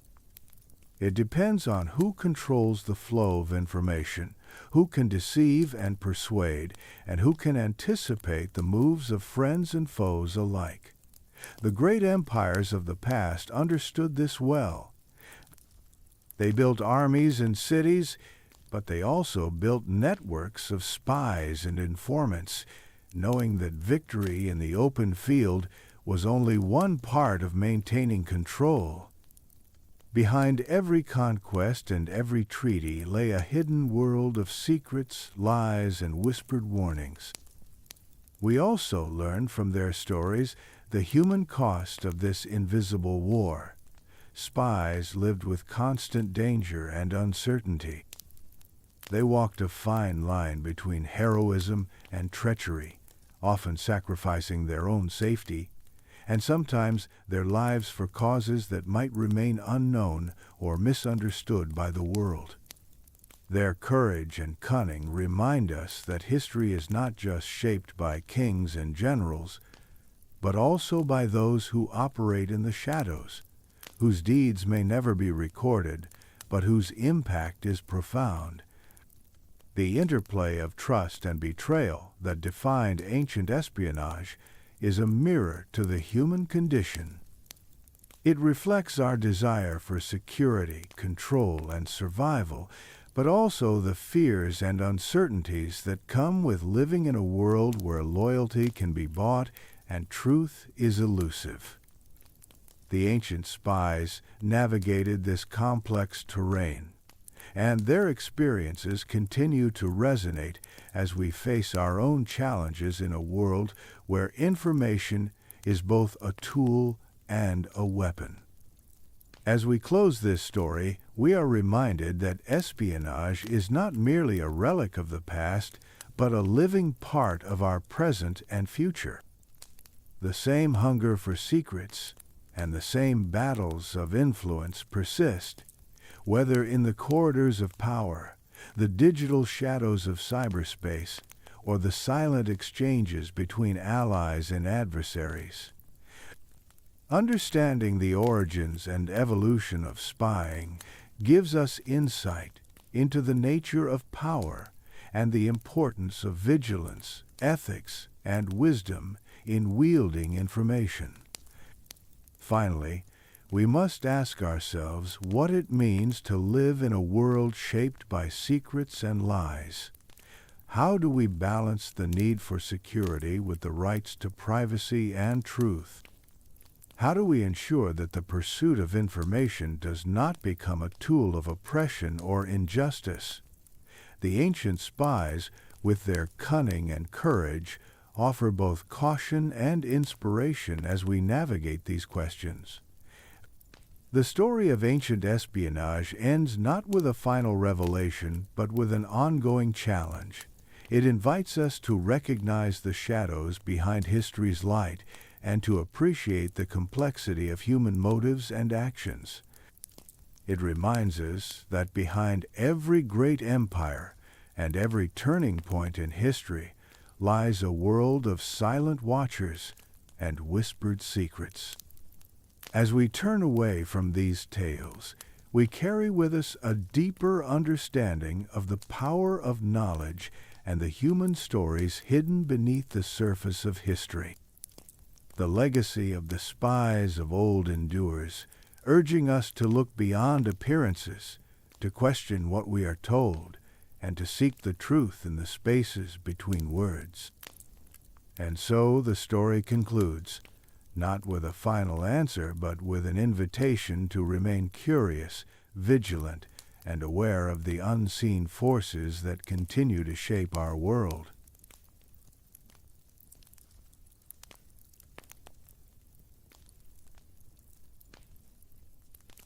From the very start, it was as if the world was holding its breath, waiting to see if this tiny new life was worth celebrating or quietly mourning. The first cries of the baby girl echoed in a darkened room lit only by the glow of a flickering oil lamp. She was wrapped in worn cloth and cradled by hands that hesitated. In that moment, everyone seemed to sigh and shift their eyes away as though they could not bear to meet the tiny infant's gaze. I mean, you could almost feel it in the air, the sharp sting of disappointment that this baby was a girl and not a boy. It was the ancient world, after all, where sons were prized above all else, and daughters were a burden to be carried and a cost to be paid. Her mother looked down at the small face of her child, and you know what's even stranger, she did love her, but that love was mixed with fear and sadness. She knew what lay ahead for a girl born in such a time and place. The father's face was tight as he turned away, his thoughts already racing toward the future and the money he would need to save for her dowry. At first glance, it might seem totally normal, a family welcoming a new baby, but the truth was, this was no cause for celebration. Honestly, I don't know if I believe it myself, but some say the midwife even muttered a quiet curse when she saw the baby's tiny hands opening and closing in the faint light. Could be nothing, but people whispered about fate and fortune, and whether a girl would bring luck or misfortune. The truth is, girls were rarely welcomed with the same open arms as boys. From the moment she drew her first breath, this little one was seen not as a gift, but as a cost. She would grow up in a home where every mouthful of food she took would be measured against her worth, where every step she took would be watched for signs that she might one day ease the family's burden through marriage or hard labor. Some people swear it's real, others think it's nonsense, who knows? But there were even families that would leave a baby girl out in the cold to die if they could not afford to keep her. I don't know how much of this is true, but the pattern is undeniable. Life for a girl in the ancient world started with a debt she never asked for. Imagine for a moment the quiet ache that must have settled into her mother's heart. The mother's arms were warm and soft, but behind that warmth was a mind already calculating how to raise a girl in a world that never wanted her. And so the baby was rocked and shushed and whispered to, even as the father looked out the window into the night, wondering what use a daughter could possibly be. Let me be real with you here. It's a hard thing to hear, but that's how it was. In this ancient world, every family hoped for a son because a son meant strength and legacy and a promise of protection in old age. A daughter meant expense, a future of worrying about finding a good husband and paying that heavy dowry. It's one of those things that just doesn't sit right when you think about it. But that was how people saw it. Girls were seen as a weight on a family's shoulders even before they could walk or talk. So, what does that mean for a girl like this one? Well, she would grow up knowing every look and every sigh was a reminder that she was not the son they had hoped for. She would hear her father's voice, low and tired, talking late at night, about debts and land, and how a girl would never be enough. She would watch her mother's hands shake as she tried to stretch thin resources to feed every hungry mouth. And the girl herself would learn early that love in this world came with conditions. I'll never forget the first time I read about this, and honestly, it gave me chills. The stories of baby girls left to die or mothers weeping because they knew their daughters would never be truly safe or valued. You can decide for yourself, but here's what I found. In so many of these ancient places, a girl's birth was the first in a long line of battles she would have to fight. Battles she never asked for and might never win. Could be nothing, but think about what that does to a person's spirit.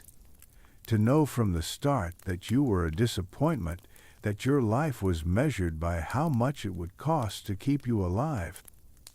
To know that your body was a future transaction, a bargaining chip in alliances you had no voice in.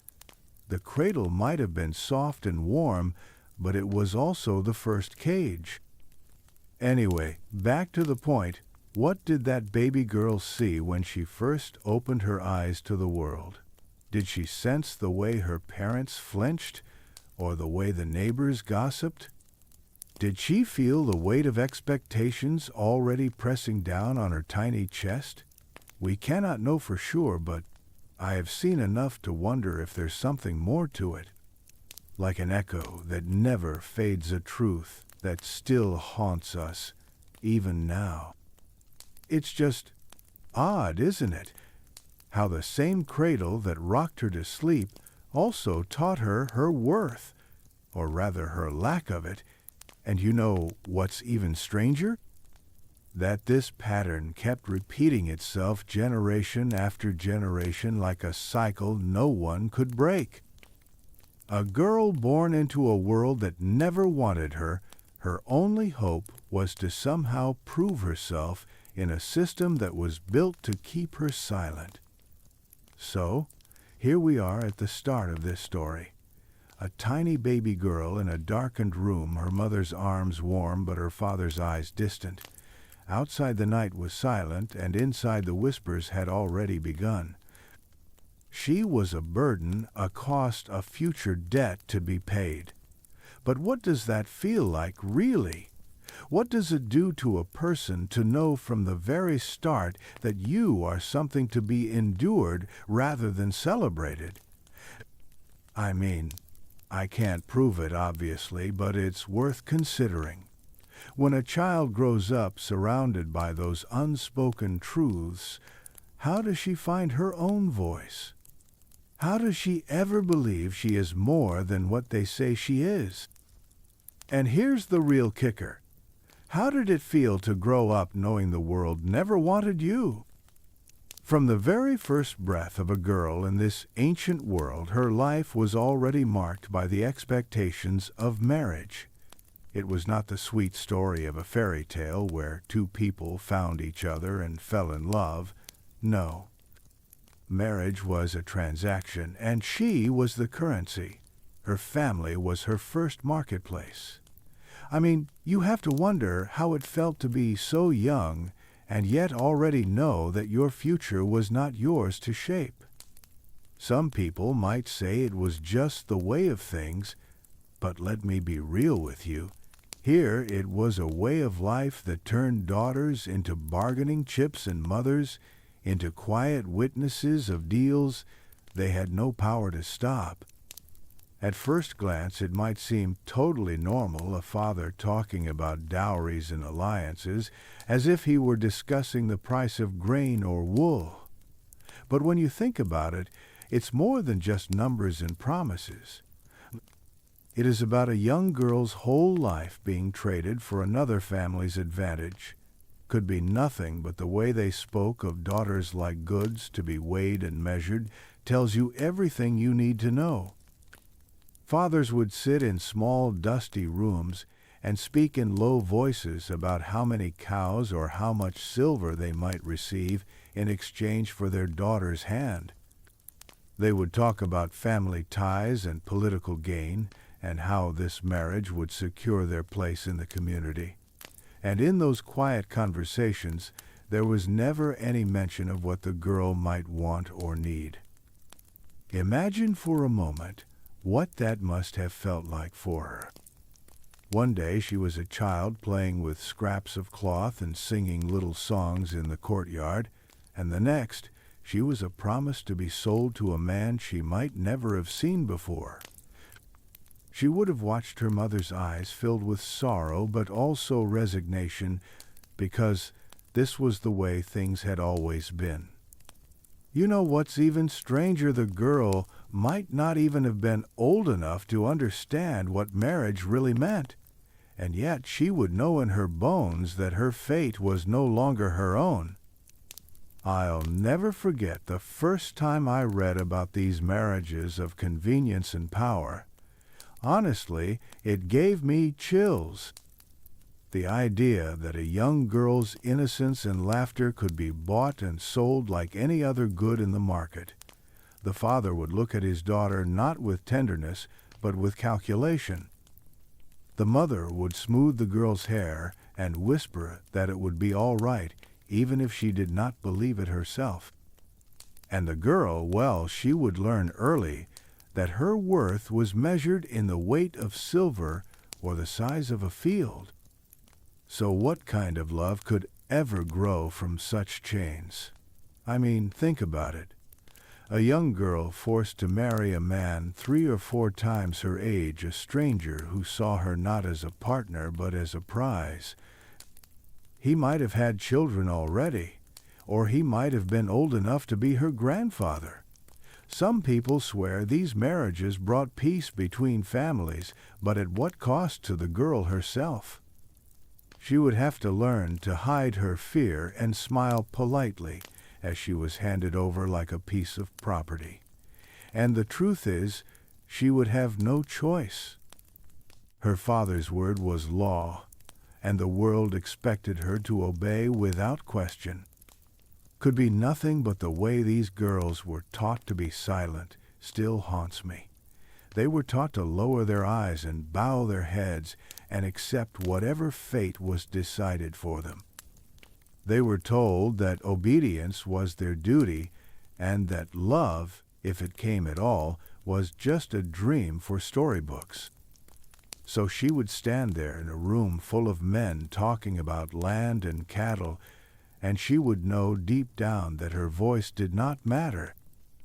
Honestly, I don't know if I believe it myself, but some say there were girls who tried to run away, who tried to fight back, but most of them knew there was nowhere to go. A girl without a family or a husband in the ancient world was as good as dead. So they stayed. They obeyed, and in those quiet moments when no one was watching, they wept. You can decide for yourself, but here's what I found. This was not just about marriage. It was about power and control, and the idea that a girl's body and future belonged not to her, but to the men who claimed to protect her. The father, the husband, the elders of the community, they all had a say in her life. Everyone but her. It's one of those rabbit holes you just can't stop thinking about because it's so unfair and yet so real. Imagine the fear in her heart as she was led to her new home. The walls would have been strange, and the air heavy with the scent of unfamiliar spices and the weight of expectation. She would have to learn how to be a wife, how to serve her husband's family, how to keep her head down and her thoughts hidden. And if she was lucky, maybe, just maybe, she would find some small piece of kindness in that house. But more often than not, she would find only duty and the unending reminder that she was there not because she was loved, but because she was bought. So, what does that do to a person? What kind of dreams can you have when you are told from the start that your happiness does not matter? That your job is to be quiet, to be obedient, to be useful? and that if you fail, you bring shame not just on yourself, but on your whole family. It's just odd, isn't it? How something as simple as a marriage can become a prison with no bars and no keys. Anyway, back to the point. These girls grew up fast. They learned to smile even when they wanted to scream. They learned to carry their pain in silence because that was what was expected of them. And so the cycle continued. Fathers sold daughters, husbands claimed wives, and the world looked on as if it was all perfectly normal. But was it? Really? Some people swear this was the only way to survive, that these marriages were necessary for peace and stability. But I can't prove that, and I don't think I want to, because here's the real question. What kind of love could ever grow from such chains? Once the wedding was done, and the girl was handed over to her husband's family, she would find herself in a home that was no longer hers. I mean, it is one of those things you can hardly imagine, unless you have lived it, the slow suffocation of being trapped in a life you did not choose. The house might have been grand, or it might have been simple, but either way, it became her prison. She would have to learn quickly how to keep her head down, how to move quietly, how to do everything exactly the way her husband's family expected. At first glance, it might seem like a normal part of life, but honestly, it was a kind of captivity that no one wanted to admit. She would wake each morning before the sun rose, feeling the cold floor under her feet as she went about the endless chores. Could be nothing, but even the smallest mistake could bring a sharp word or a harsh look. There was no room for rest, no space for dreams, only the constant pressure to be the perfect wife and daughter-in-law. Cooking, cleaning, fetching water, weaving cloth, it was all her work, and no matter how hard she tried it, was never quite enough. You know what's even stranger? The older women of the household would watch her every move, their eyes sharp, and their voices quick to find fault. It is just odd, isn't it, how a home that should have been a refuge could become a cage? She would move through the rooms like a ghost, never quite sure of her place, and never sure if she would be welcomed or scolded. Let me be real with you here. The silence was its own kind of punishment. In those long hours of work, she would barely hear her own thoughts, and the only voices were those telling her how to be better, how to be more. And all the while she would wonder if this was what her life was meant to be. Honestly, I don't know if I believe it myself, but some say that in those quiet moments she would hear her own heart whispering that there had to be more. I'll never forget the first time I read about the way women were forced to live in these homes with no freedom and no choice. It gave me chills. The idea that a young girl who once dreamed of laughter and light would find herself trapped behind walls that felt like they were closing in. The house might have been warm with the scent of cooking fires and the voices of children, but for her, it was a place of endless demands. Every day she would rise with the weight of expectation pressing down on her shoulders, and every night she would go to sleep wondering if tomorrow would be any different. Anyway, back to the point. Privacy was a luxury she could never afford. Even her own thoughts felt like they did not belong to her. There were no doors she could close, no corners where she could hide. Every meal, every word, every breath was under the watchful eyes of others. Some people swear that this kind of life was just how it had to be, but I can't prove that, and I don't think I want to. Because the truth is, it takes something from you to live like that, It steals your voice, your laughter, your very self. Imagine the fear she must have felt knowing that one wrong word, one careless slip, could bring shame not just on her, but on her entire family. She would learn to swallow her anger and her sorrow because there was no room for either in this world. And the thing is, she was expected to do it all with a smile, to serve without complaint, to care for her husband's family as if they were her own, even when they made her feel like a stranger. You can decide for yourself, but here's what I found. The home that should have been her safe place became the place where her spirit was tested every single day. It's one of those rabbit holes you just can't stop thinking about because it feels so unfair. How can a person keep their spirit alive when every door is locked against them? When even the smallest act of rebellion is seen as a threat to the order of things, and yet somehow she found a way to keep going. Maybe it was in the way she sang softly to herself as she worked, or the way she found small moments of peace in the quiet hours of the night. Maybe it was in the secret dreams she held close to her heart, dreams she would never speak out loud. So, what does that do to a person to live like that year after year? To be told that her worth was measured by how well she served, how quietly she obeyed, how perfectly she fit into a mold she never chose. Could be nothing, but I think it leaves a scar that never really heals. It is like a chain wrapped around your heart, reminding you every day that you belong to someone else. And you know what's even stranger? There were moments when she almost believed it herself, when the endless chores and the constant voices telling her what to do became the only world she knew. It is just odd how a person can forget the sound of their own laughter when they are told over and over again that their place is to serve and nothing more. Let me be real with you here. There is something deeply wrong with that. To live in a home that should have been filled with warmth and safety, and instead find only walls and rules.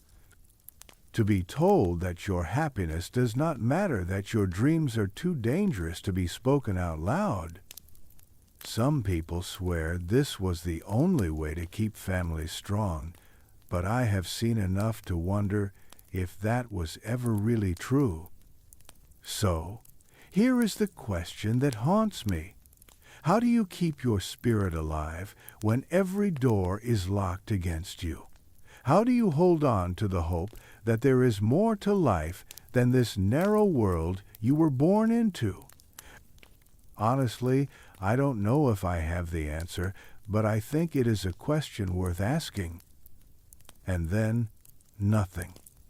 The world keeps turning, and the girl keeps moving through her days doing what she must to survive.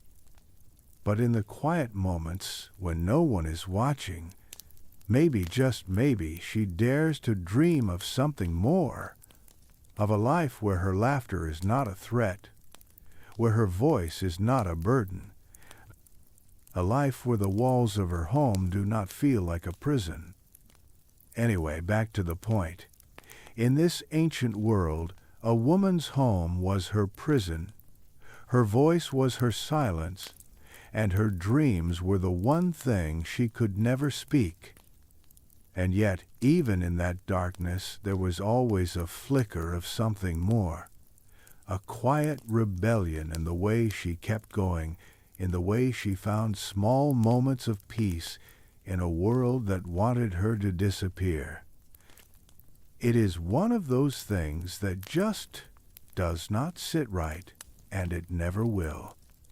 In this ancient world where honor was everything, a woman's body was often the battleground for that honor.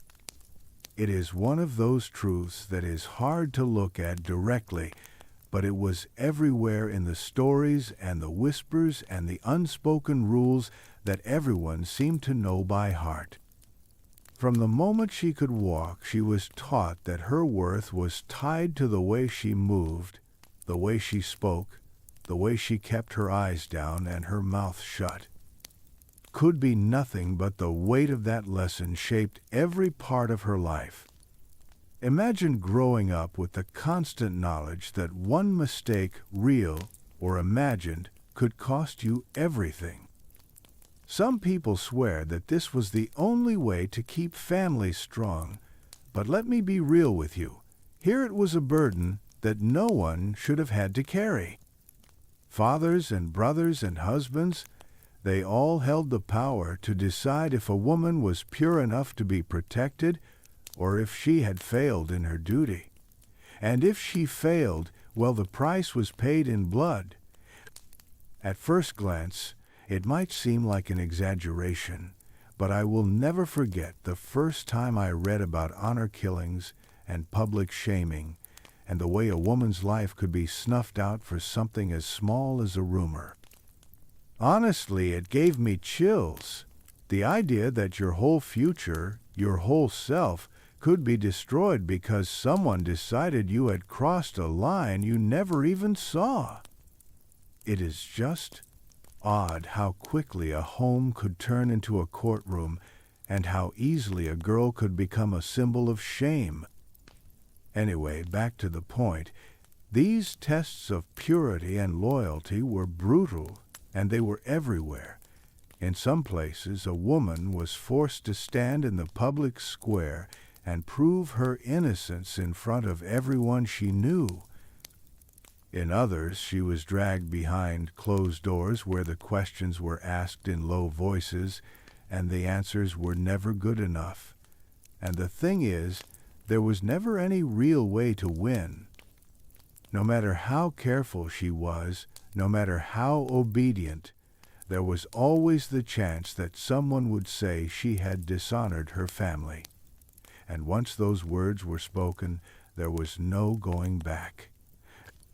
Some people swear that these customs were about protecting the family's name, but I can't prove that, and I don't think I want to. Because the truth is, it was about power. It was about keeping women silent and afraid and reminding them that their lives were not their own. Could be nothing, but I think that fear was the point. It was a way to keep them small, to keep them from dreaming too big or speaking too loud. I mean, think about it. How can you feel safe in a world where your own family might turn against you in a heartbeat? Where the people who are supposed to love you can become your judges and your executioners?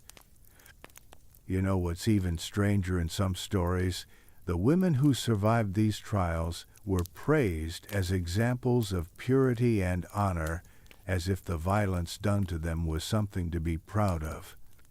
Let me be real with you here. There is nothing noble about fear. I will never forget the way these stories made me feel the first time I heard them. Honestly, it gave me chills because it was so clear that a woman's body was never really hers.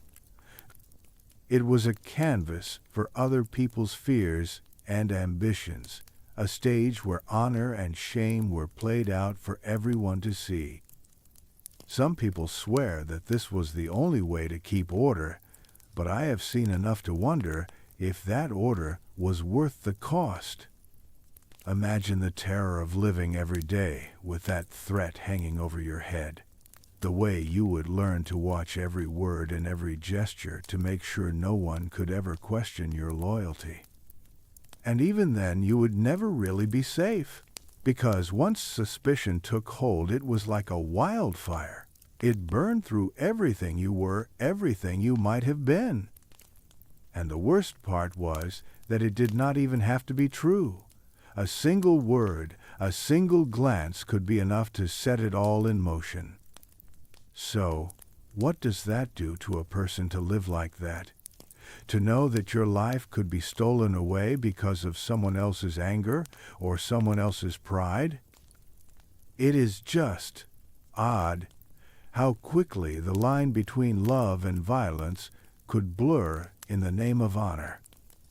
And you know what's even stranger? There were women who still found a way to hold on to themselves even in the face of that kind of fear.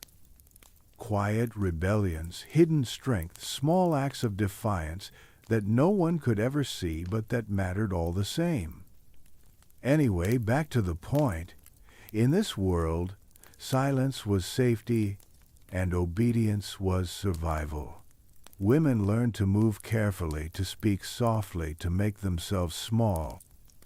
They learned that their worth was measured not by their hearts or their dreams, but by the way they kept themselves hidden. And even then, it was never enough. Because no matter how careful they were, there was always someone ready to question them, ready to claim that their honor had been lost. Some people swear that these customs are long gone, but I don't know if I believe it myself. Because the echoes of that fear are still there in the way women learn to apologize for taking up space, in the way they are told to be quiet, to be small, to be safe. Could be nothing, but I think the past is never really gone. It lingers like a shadow in the corners of every story we tell. So, here we are again. A world that measured a woman's worth by her silence, by her suffering, by her ability to disappear. And in the middle of it all, a young girl who learned to hold her breath, who learned to walk softly, who learned that love was a dangerous thing to hope for. And here is the question that keeps me up at night. Who decided that a woman's worth was measured by silence and suffering? Who decided that the only way to be safe was to be small? Let me be real with you here. I don't have the answers, but I think it is worth asking.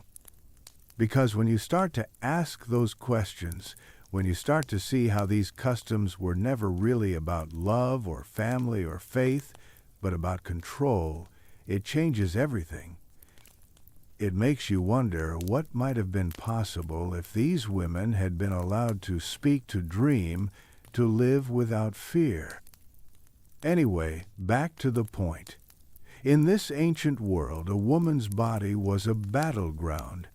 Her home was her prison, and her silence was her shield. But even in the middle of that darkness, there were flickers of hope. Small, bright moments when a woman dared to believe that she was more than the world told her she could be. And I think that matters. Because in the end, it is those small, bright moments that remind us what it means to be human. In the ancient world, there was no battlefield more dangerous than the one a woman faced in childbirth. I mean, it is one of those truths that people do not always want to talk about because it is so raw and so terrifying. But let me be real with you here. Childbirth in those days was a gamble with no real safety net. A woman's life hung in the balance with every breath and every push. Could be nothing but the stories of those days are filled with the quiet terror of mothers who knew that any birth could be their last. At first glance, it might seem like a natural part of life, but the reality was so much more than that. There were no doctors trained to help, no medicines to ease the pain, just the rough hands of midwives and the whispered prayers of women who had seen too many babies born lifeless. The walls of those small homes and dark birthing rooms echoed with the cries of women fighting to bring life into the world and sometimes failing. Some people swear that childbirth was the most sacred thing a woman could do, but I have seen enough to wonder if it was really sacred or just another way the world asked too much of her. Imagine for a moment what it must have felt like to face that fear again and again.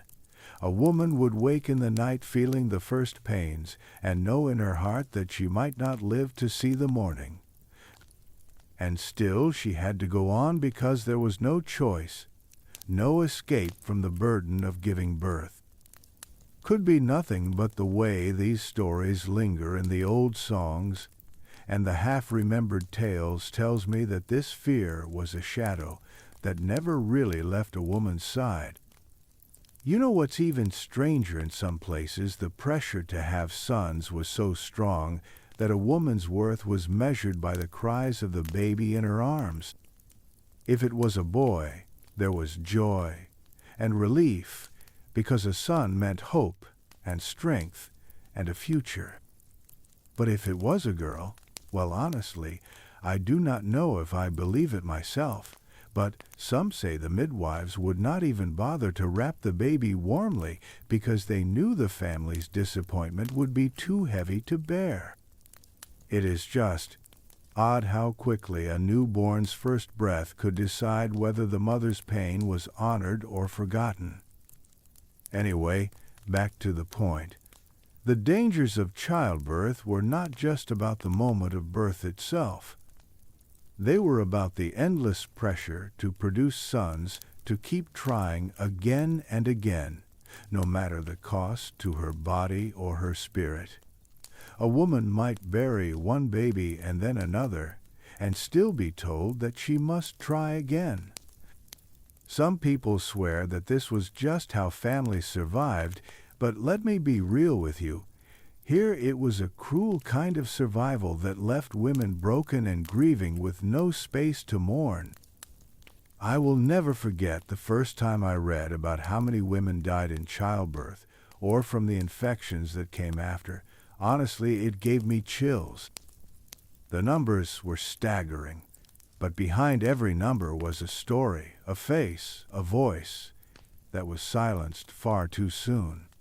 Some people say that women were strong to endure it all, and they were, but I think it is worth saying out loud that strength should never have to mean suffering alone. Imagine the heartbreak of holding a tiny silent baby in your arms and knowing that the world would move on as if nothing had happened. The mother's tears would be wiped away, and she would be told to try again because that was her duty. It is just odd how grief was expected to be quiet, and how even in her mourning she was supposed to think of others before herself.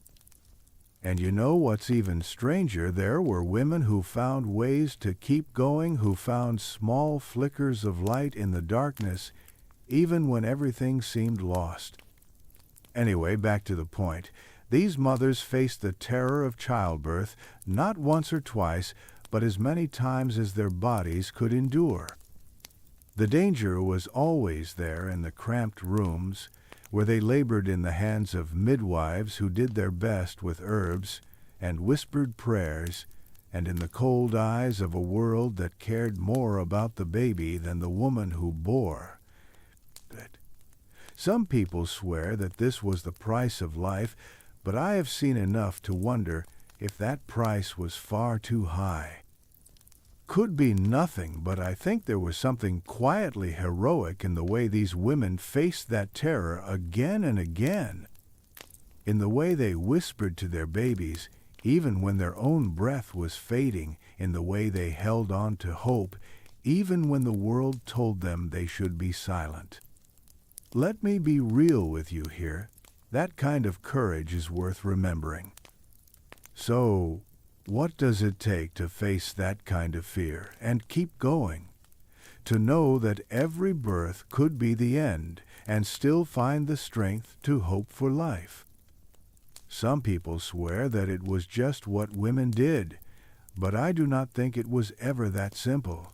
I think it was about love and hope and the quiet belief that even in a world that did not value their lives, they still mattered.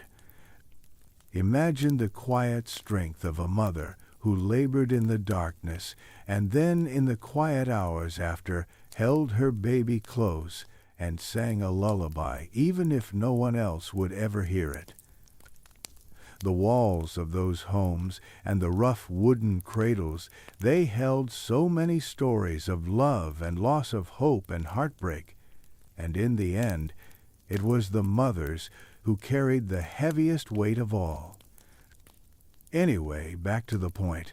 In this ancient world, childbirth was a battlefield, and every mother was a warrior. Her strength was measured not by how loud she cried out, but by how fiercely she held on to life for herself and for her baby. And even when she lost, even when the world took everything from her, she still found a way to keep going, because that was what mothers did. Some people swear that this was the natural way of things, but I have seen enough to wonder if there might have been another way, a gentler way, a way that did not demand so much suffering. So, here is the question that lingers in my mind. What kind of strength does it take to face that terror again and again, knowing the risks, knowing the pain, and still find the courage to hope? Honestly, I do not know if I have the answer, but I think it is a question worth asking.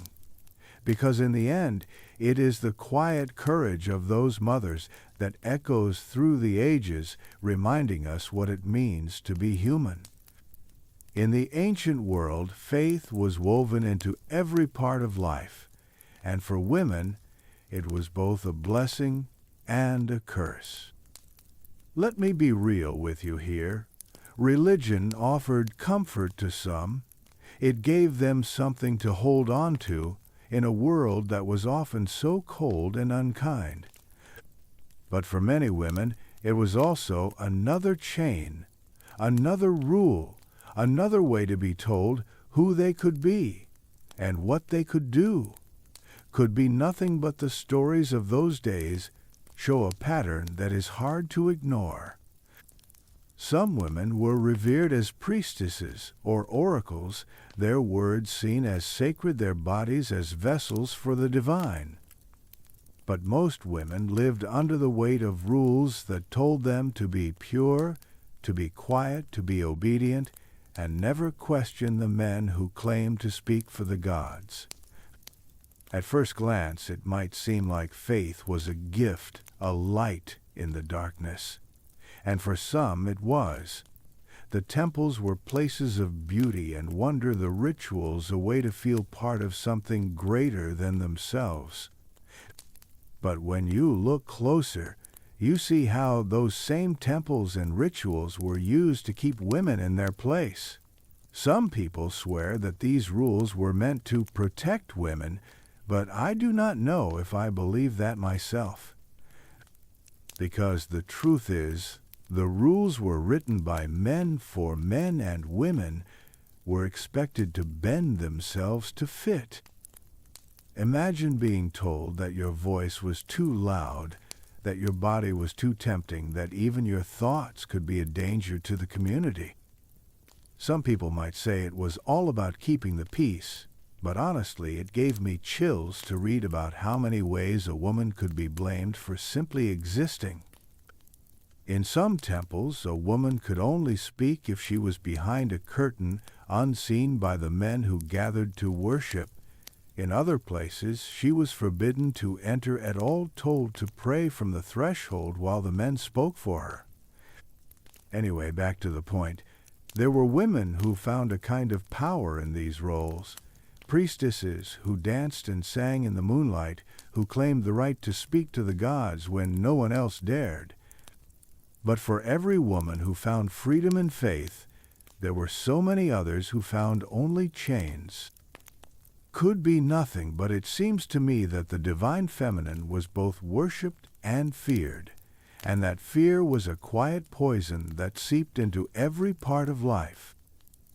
You know what's even stranger? The stories of these priestesses and oracles are often told as if they were exceptions, as if most women did not matter at all. I will never forget the first time I read about the priestess who was said to see the future, her words shaping the fates of kings. It sounded like a story from a dream, but behind the beauty there was always the same harsh truth. Her power was never fully her own.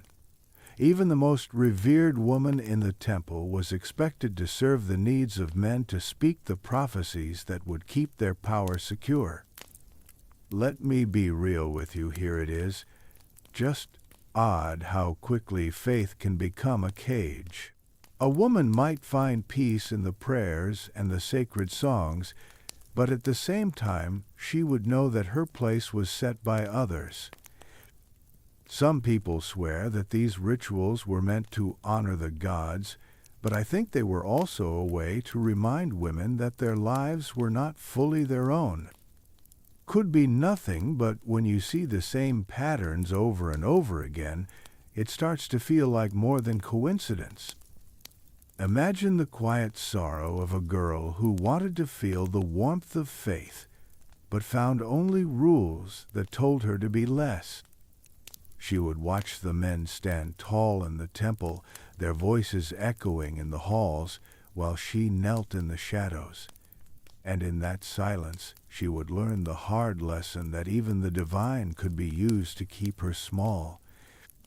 It is just odd how something meant to lift the soul could be twisted into another way to keep women in their place. Anyway, back to the point. In some stories, there were women who turned that faith into something more. They found ways to slip between the lines to make their own meaning from the rituals that bound them. Some people swear that these quiet acts of defiance were the beginning of something new. Could be nothing, but I think there is something powerful in that. In the way a woman could take the words meant to bind her and turn them into songs of hope. Honestly, I do not know if I believe it myself, but some say that the gods themselves wept for the women who suffered in their names. That the divine saw the pain and the strength and the quiet courage of women who carried faith like a secret flame in their hearts. I like to think that might be true, because in the end, faith is what we make of it, and even in a world that wanted women to be silent, there was always a spark of something more. So, here we are again, a world where faith was both a balm and a burden, where women learned to move carefully between the sacred and the profane. And in the middle of it all were the quiet prayers, whispered in the dark, the songs sung when no one else was listening.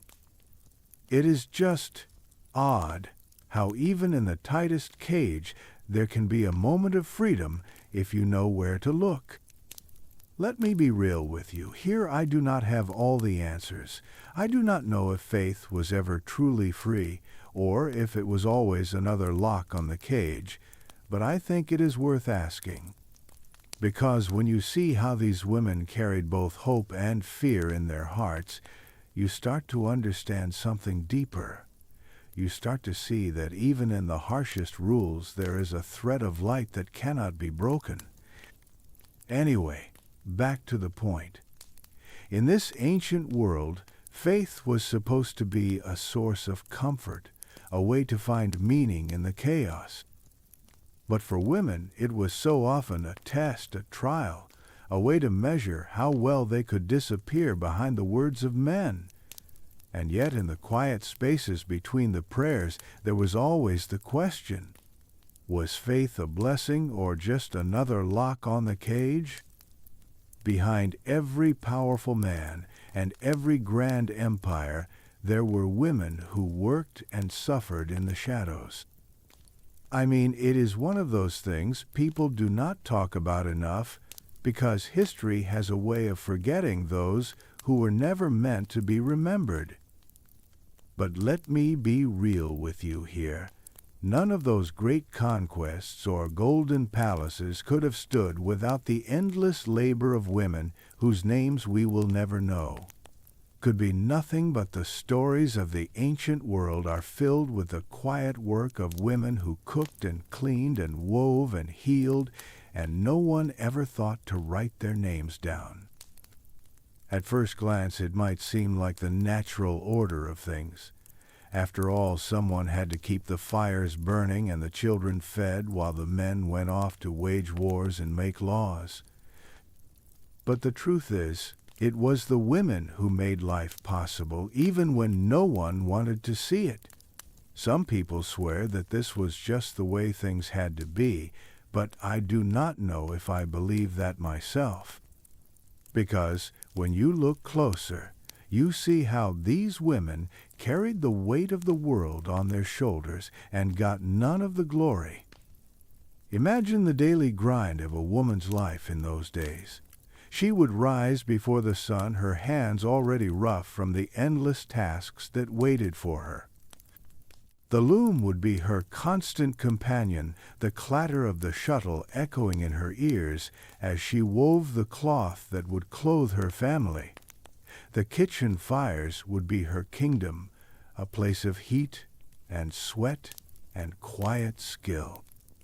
She would gather herbs in the fields and turn them into healing salves and soothing teas, and through it all she would hold her family together, even when the world outside was full of chaos. Anyway, back to the point. These women worked not for praise or power, but because there was no other choice. Could be nothing, but the way their work was always invisible tells you everything you need to know about how the world saw them. Their labor was expected, their sacrifice taken for granted, and when the songs of heroes were sung, their voices were left out of the chorus. It is just odd how history remembers the kings and the generals and forgets the women who made sure the bread was baked and the wounds were cleaned. You know what's even stranger in some ways? The harder a woman worked, the more invisible she became. Her hands would be busy from dawn to dusk, but no one would think to thank her for the food on the table or the warmth of the hearth.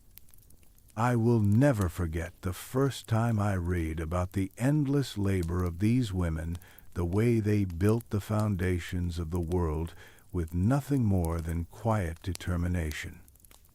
Honestly, it gave me chills because it made me wonder how many lives were built on the backs of women who never got to rest. Let me be real with you, here it is. Just odd how even the smallest tasks can add up to something enormous. A woman's day might have been filled with things that seemed simple: feeding a child, weaving a basket, sweeping a floor, but when you put it all together, it was a mountain of work that no man's glory could ever stand on its own.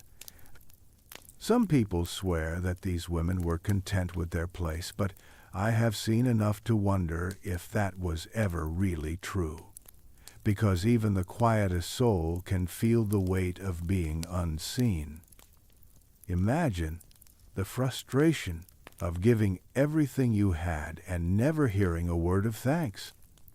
The way a woman would have to swallow her own hopes and dreams because there was no room for them in a world that saw her only as a servant could be nothing, but I think that kind of silence can hollow out a person from the inside, and yet somehow these women kept going.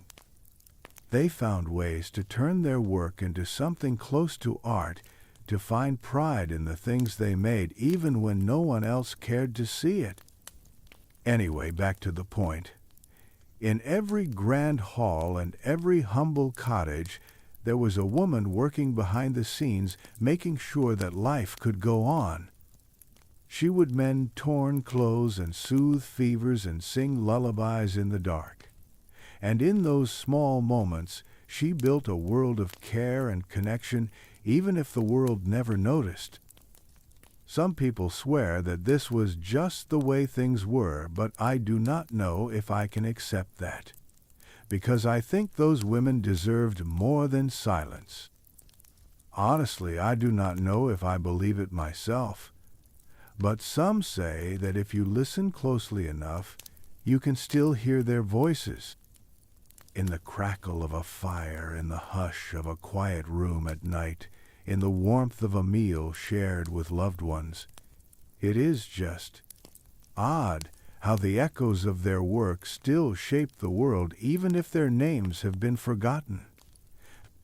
Let me be real with you here. That is the kind of history that matters, because it is the history of the heart of the home, the quiet strength that held everything together.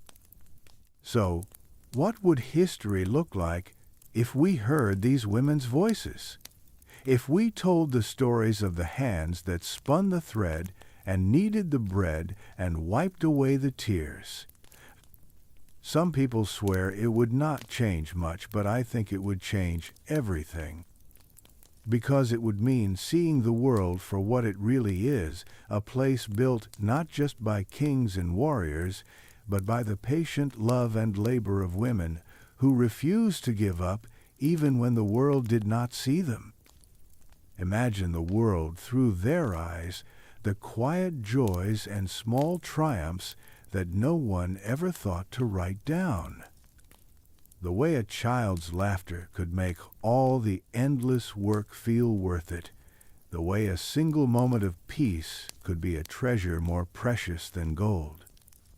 Could be nothing, but I think there is something sacred in those simple things, something that deserves to be remembered. Anyway, back to the point. In this ancient world, women's work was the backbone of everything, but their names were lost to time. And yet their legacy is everywhere, in the warmth of a home, in the comfort of a meal, in the quiet strength that still echoes in every family. Let me be real with you here. That is something worth honoring. Because it is the invisible army of women who built the world we live in, and their voices deserve to be heard. For women born into slavery in the ancient world, life was a nightmare within a nightmare. Let me be real with you. Here there is something especially cruel about how these women's bodies and souls were stolen from them from the moment they drew their first breath. They had no choice, no voice, and no hope of freedom. Could be nothing but the way their lives were so often erased from the records tells you everything you need to know about the world that used them up and threw them away. At first glance, it might seem like slavery was the same for everyone, a brutal fate that robbed people of everything. But for women it was something even darker, because they were not only forced to labor with their hands, but with their bodies as well. Some people swear that these women were just part of the household, another pair of hands to fetch water or grind grain. But the truth is so much more horrifying. They were expected to serve in every way, to endure every demand, no matter how vile. Imagine the terror of waking each day knowing that your body did not belong to you, that at any moment you could be called to serve in ways that left scars no one could see. Could be nothing, but the stories of these women make it clear that there was no part of their lives that was safe from the greed and cruelty of the world around them. The masters claimed every part of them, their strength, their beauty, even their ability to bring life into the world. I will never forget the first time I read about how enslaved women were forced to bear children who would be born into chains just like their mothers. Honestly, it gave me chills. The idea that a woman's body could be both the tool of her own oppression and the start of another life that would know nothing but bondage.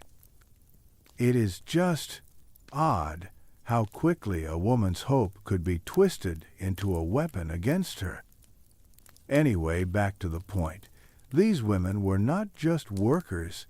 They were seen as property, as resources to be exploited in every possible way. Some people swear that this was just the natural order of things in those days, but I do not know if I believe that myself. Because when you look at the quiet horror of it all, you see a system built on the suffering of those who could not fight back, a system that turned women into shadows of themselves and then blamed them for their own pain.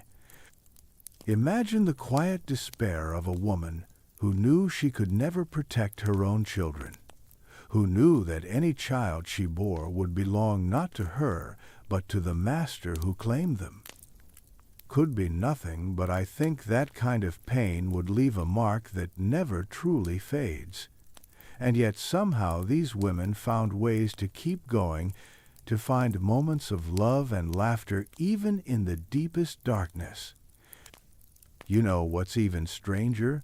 Some people swear that these women were nothing more than victims, but I have seen enough to wonder if that is the whole story. Because even in the worst of it, there were still sparks of resistance, small acts of defiance that said, I am still here, I am still human. Let me be real with you here that matters. Because it is in those small moments of courage that you see the strength of the human spirit. Anyway, back to the point. These women worked from dawn to dusk in fields and kitchens and workshops, but their real labor was the endless work of surviving in a world that wanted them to disappear. Some people say that they were used up and forgotten, but I think there is something more. I think that even in the shadows there is a kind of power in refusing to let go of your own humanity. Imagine the way these women would gather in the quiet moments, sharing stories and songs that reminded them of who they were. The way they would comfort each other in the night when the world outside was too cruel to bear. Could be nothing, but I think those small acts of care were a kind of rebellion, a way to claim a piece of themselves that no one else could take. Honestly, I do not know if I believe it myself, but some say that the children of these women carried those quiet lessons with them. That even in chains they learned from their mothers how to be brave, how to hold on to hope when there was no reason to hope at all. It is just odd how something as simple as a lullaby or a whispered prayer can become a thread that connects generations across time and suffering. Let me be real with you here. These stories matter, because they show us not just the horror of what was done to these women, but the strength they found to endure it. Some people swear that slavery was just the way of the world, but I think we owe it to these women to say out loud that it was wrong, that it was a theft of life and love and possibility. So, here we are again. A world that saw women's bodies as tools to be used and broken, and a world that forgot their names, even as it took everything from them. And in the middle of it all were women who somehow found a way to keep going, who found a way to love and to hope, even when the world told them it was impossible. Anyway, back to the point. These women were enslaved and exploited in every way you can imagine, and yet they were more than what was done to them. They were mothers and sisters and daughters and friends. They were the quiet strength that kept families together, even when those families were built in the shadows of cruelty. Some people swear that this is just a sad chapter of history, but I think it is more than that. It is a testament to the human spirit and a reminder of the price we pay when we forget our shared humanity. Imagine the quiet courage of a woman who knew that every part of her life was controlled by someone else, and still found a way to sing to her children, to tell them stories that would keep them strong. Could be nothing, but I think that is the kind of strength that should never be forgotten. Let me be real with you.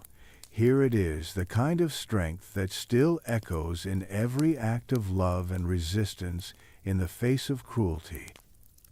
So, how do you survive when every part of your body belongs to someone else? How do you keep your spirit alive when the world wants to break you? I do not have the answers, but I think it is worth asking. Because in the end, it is the quiet defiance of these women that reminds us what it means to be truly human. Even in a world that was built to silence them, there were women who refused to be broken. Let me be real with you. Here it is, one of those things that gives me chills to think about. These women were not supposed to be anything more than what the world demanded of them, but somehow they found a way to carve out their own stories. Could be nothing but the quiet defiance of these women is a thread that runs through history if you know where to look.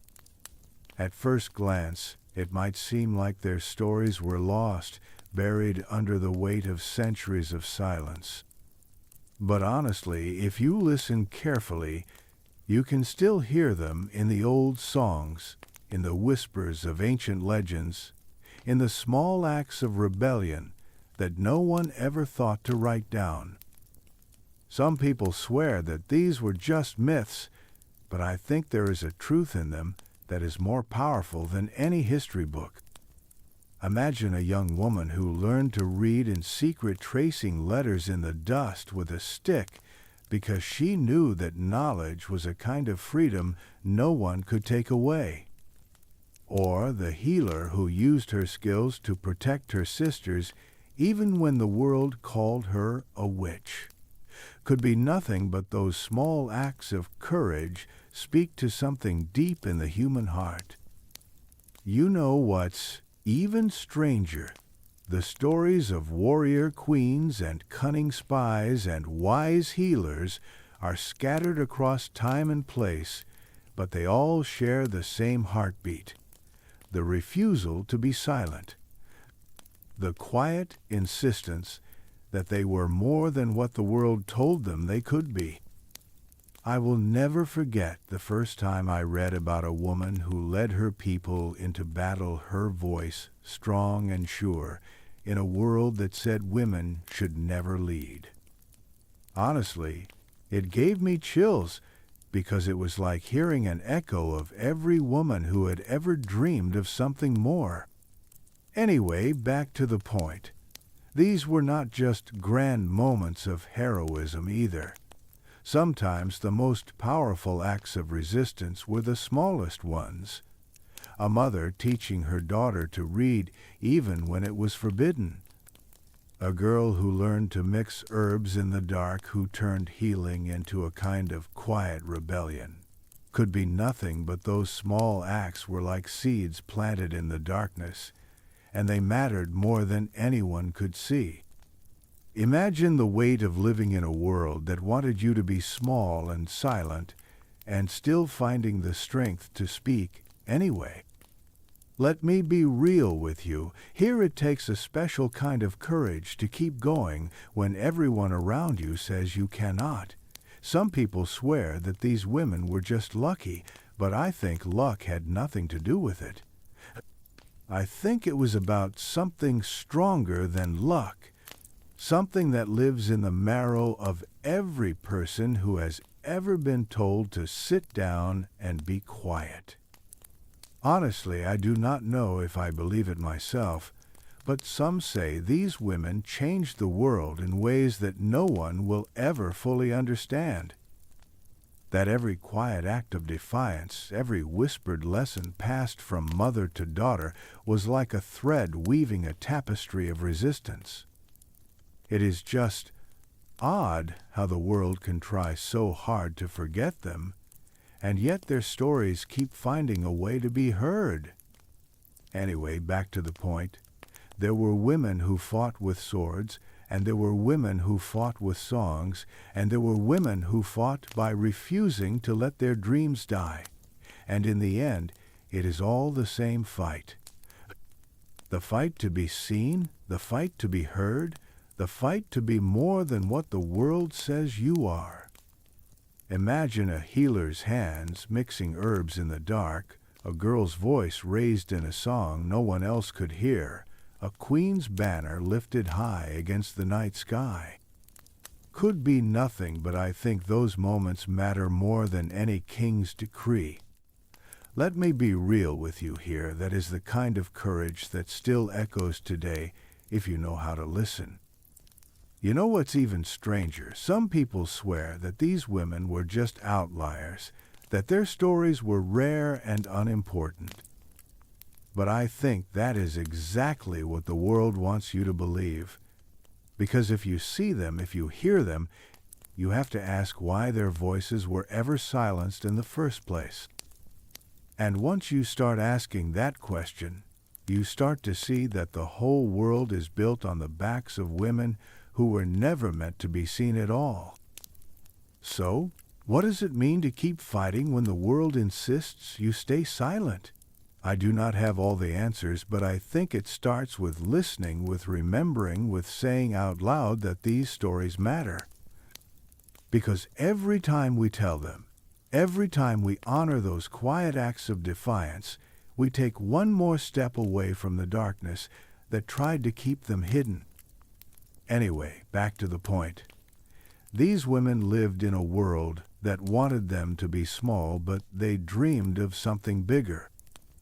They found ways to slip between the cracks, to turn their pain into power, to make their silence into a song. Some people swear that this was just the way things were, but I think it was always more than that. Because the human spirit is not so easily broken, and every act of resistance, no matter how small, is a spark that can light up the whole world. Imagine the quiet triumph of a woman who taught her daughter to dream, even when there was no reason to hope. The small victories that no one else saw, the hidden rebellions that were never written down but still mattered all the same.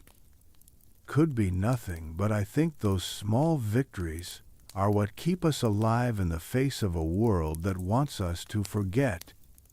Let me be real with you here. These stories are not just about the past. They are about now, about every person who has ever felt the weight of silence and decided to sing anyway. They are about every dream that refuses to die, even when the world says it should. And in the end, that is the kind of history that matters, the kind that reminds us what it means to be human. So, here we are again. A world that tried to silence women and the women who refused to be silent. A world that tried to make them small and the women who found ways to be so much more. And in the middle of it all, the quiet question that still lingers. What does it mean to keep fighting when the world insists you stay silent? The echoes of the past still ripple through the present. It is one of those things that you can feel even if you cannot see it directly. Let me be real with you here. There is something haunting about knowing that the same chains that bound women in the ancient world still linger in small and quiet ways today. Could be nothing, but I think we all carry pieces of those old stories within us, whether we realize it or not. The struggles those women faced, the silent battles they fought, they did not simply vanish with time. Instead, they sank into the bones of history, shaping everything that came after.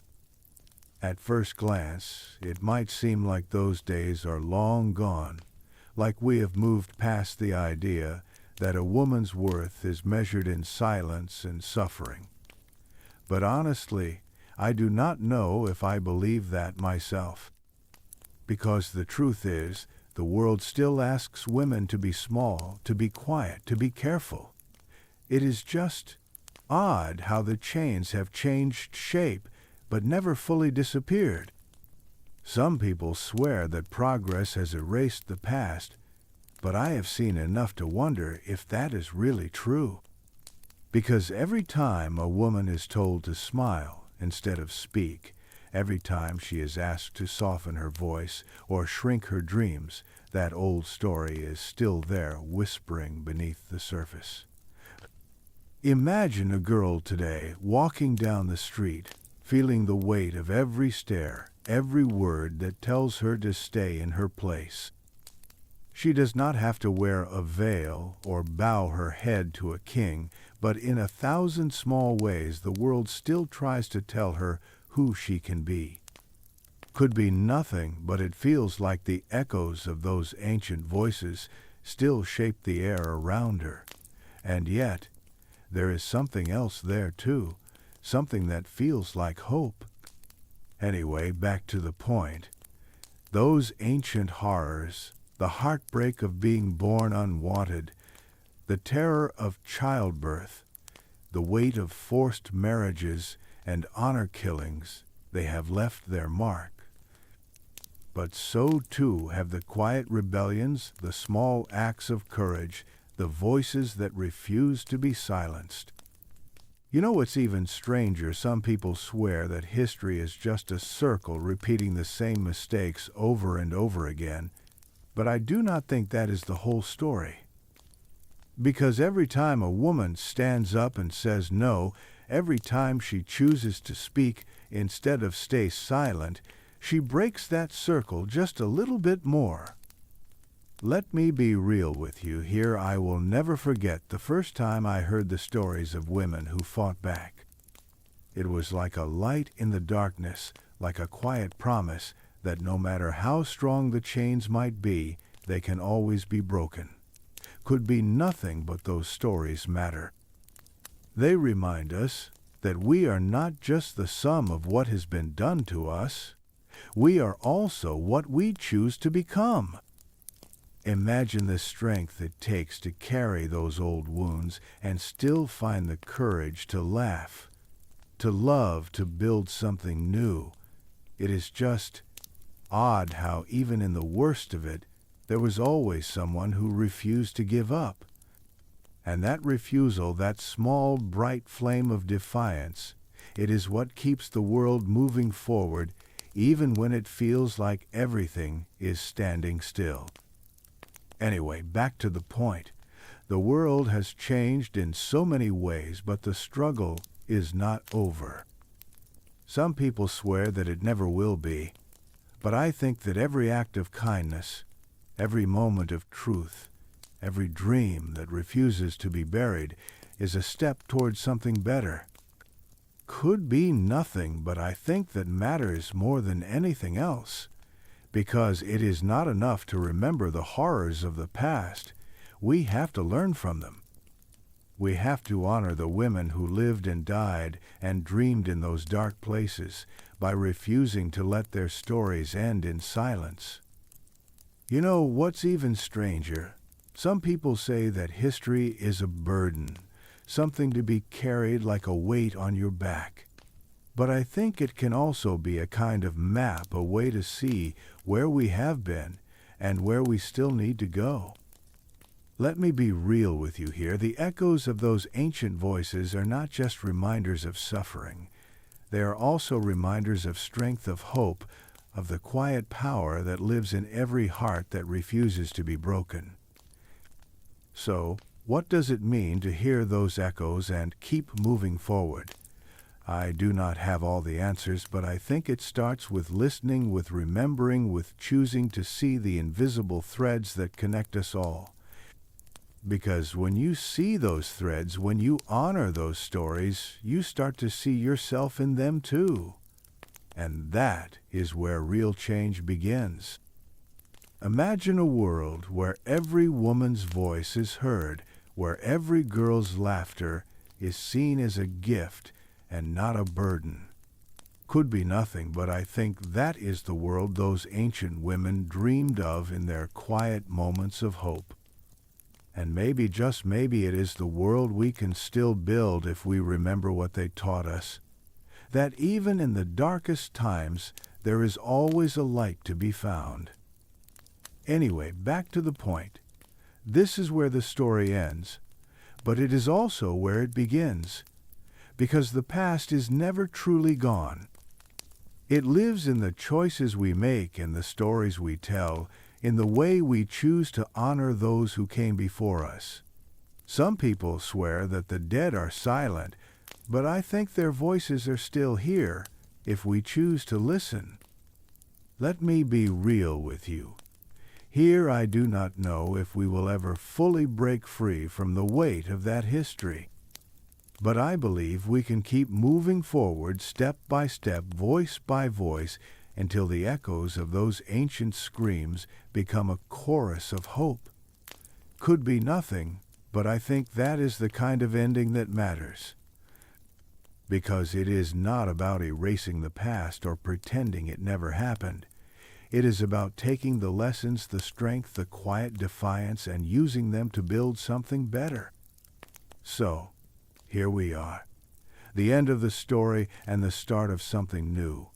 A world that still carries the shadows of the past, but also the light of every woman who refused to be silenced. A world that still has so far to go, but is moving forward one breath, one word, one dream at a time. And in the end, maybe that is enough. Maybe that is the real victory.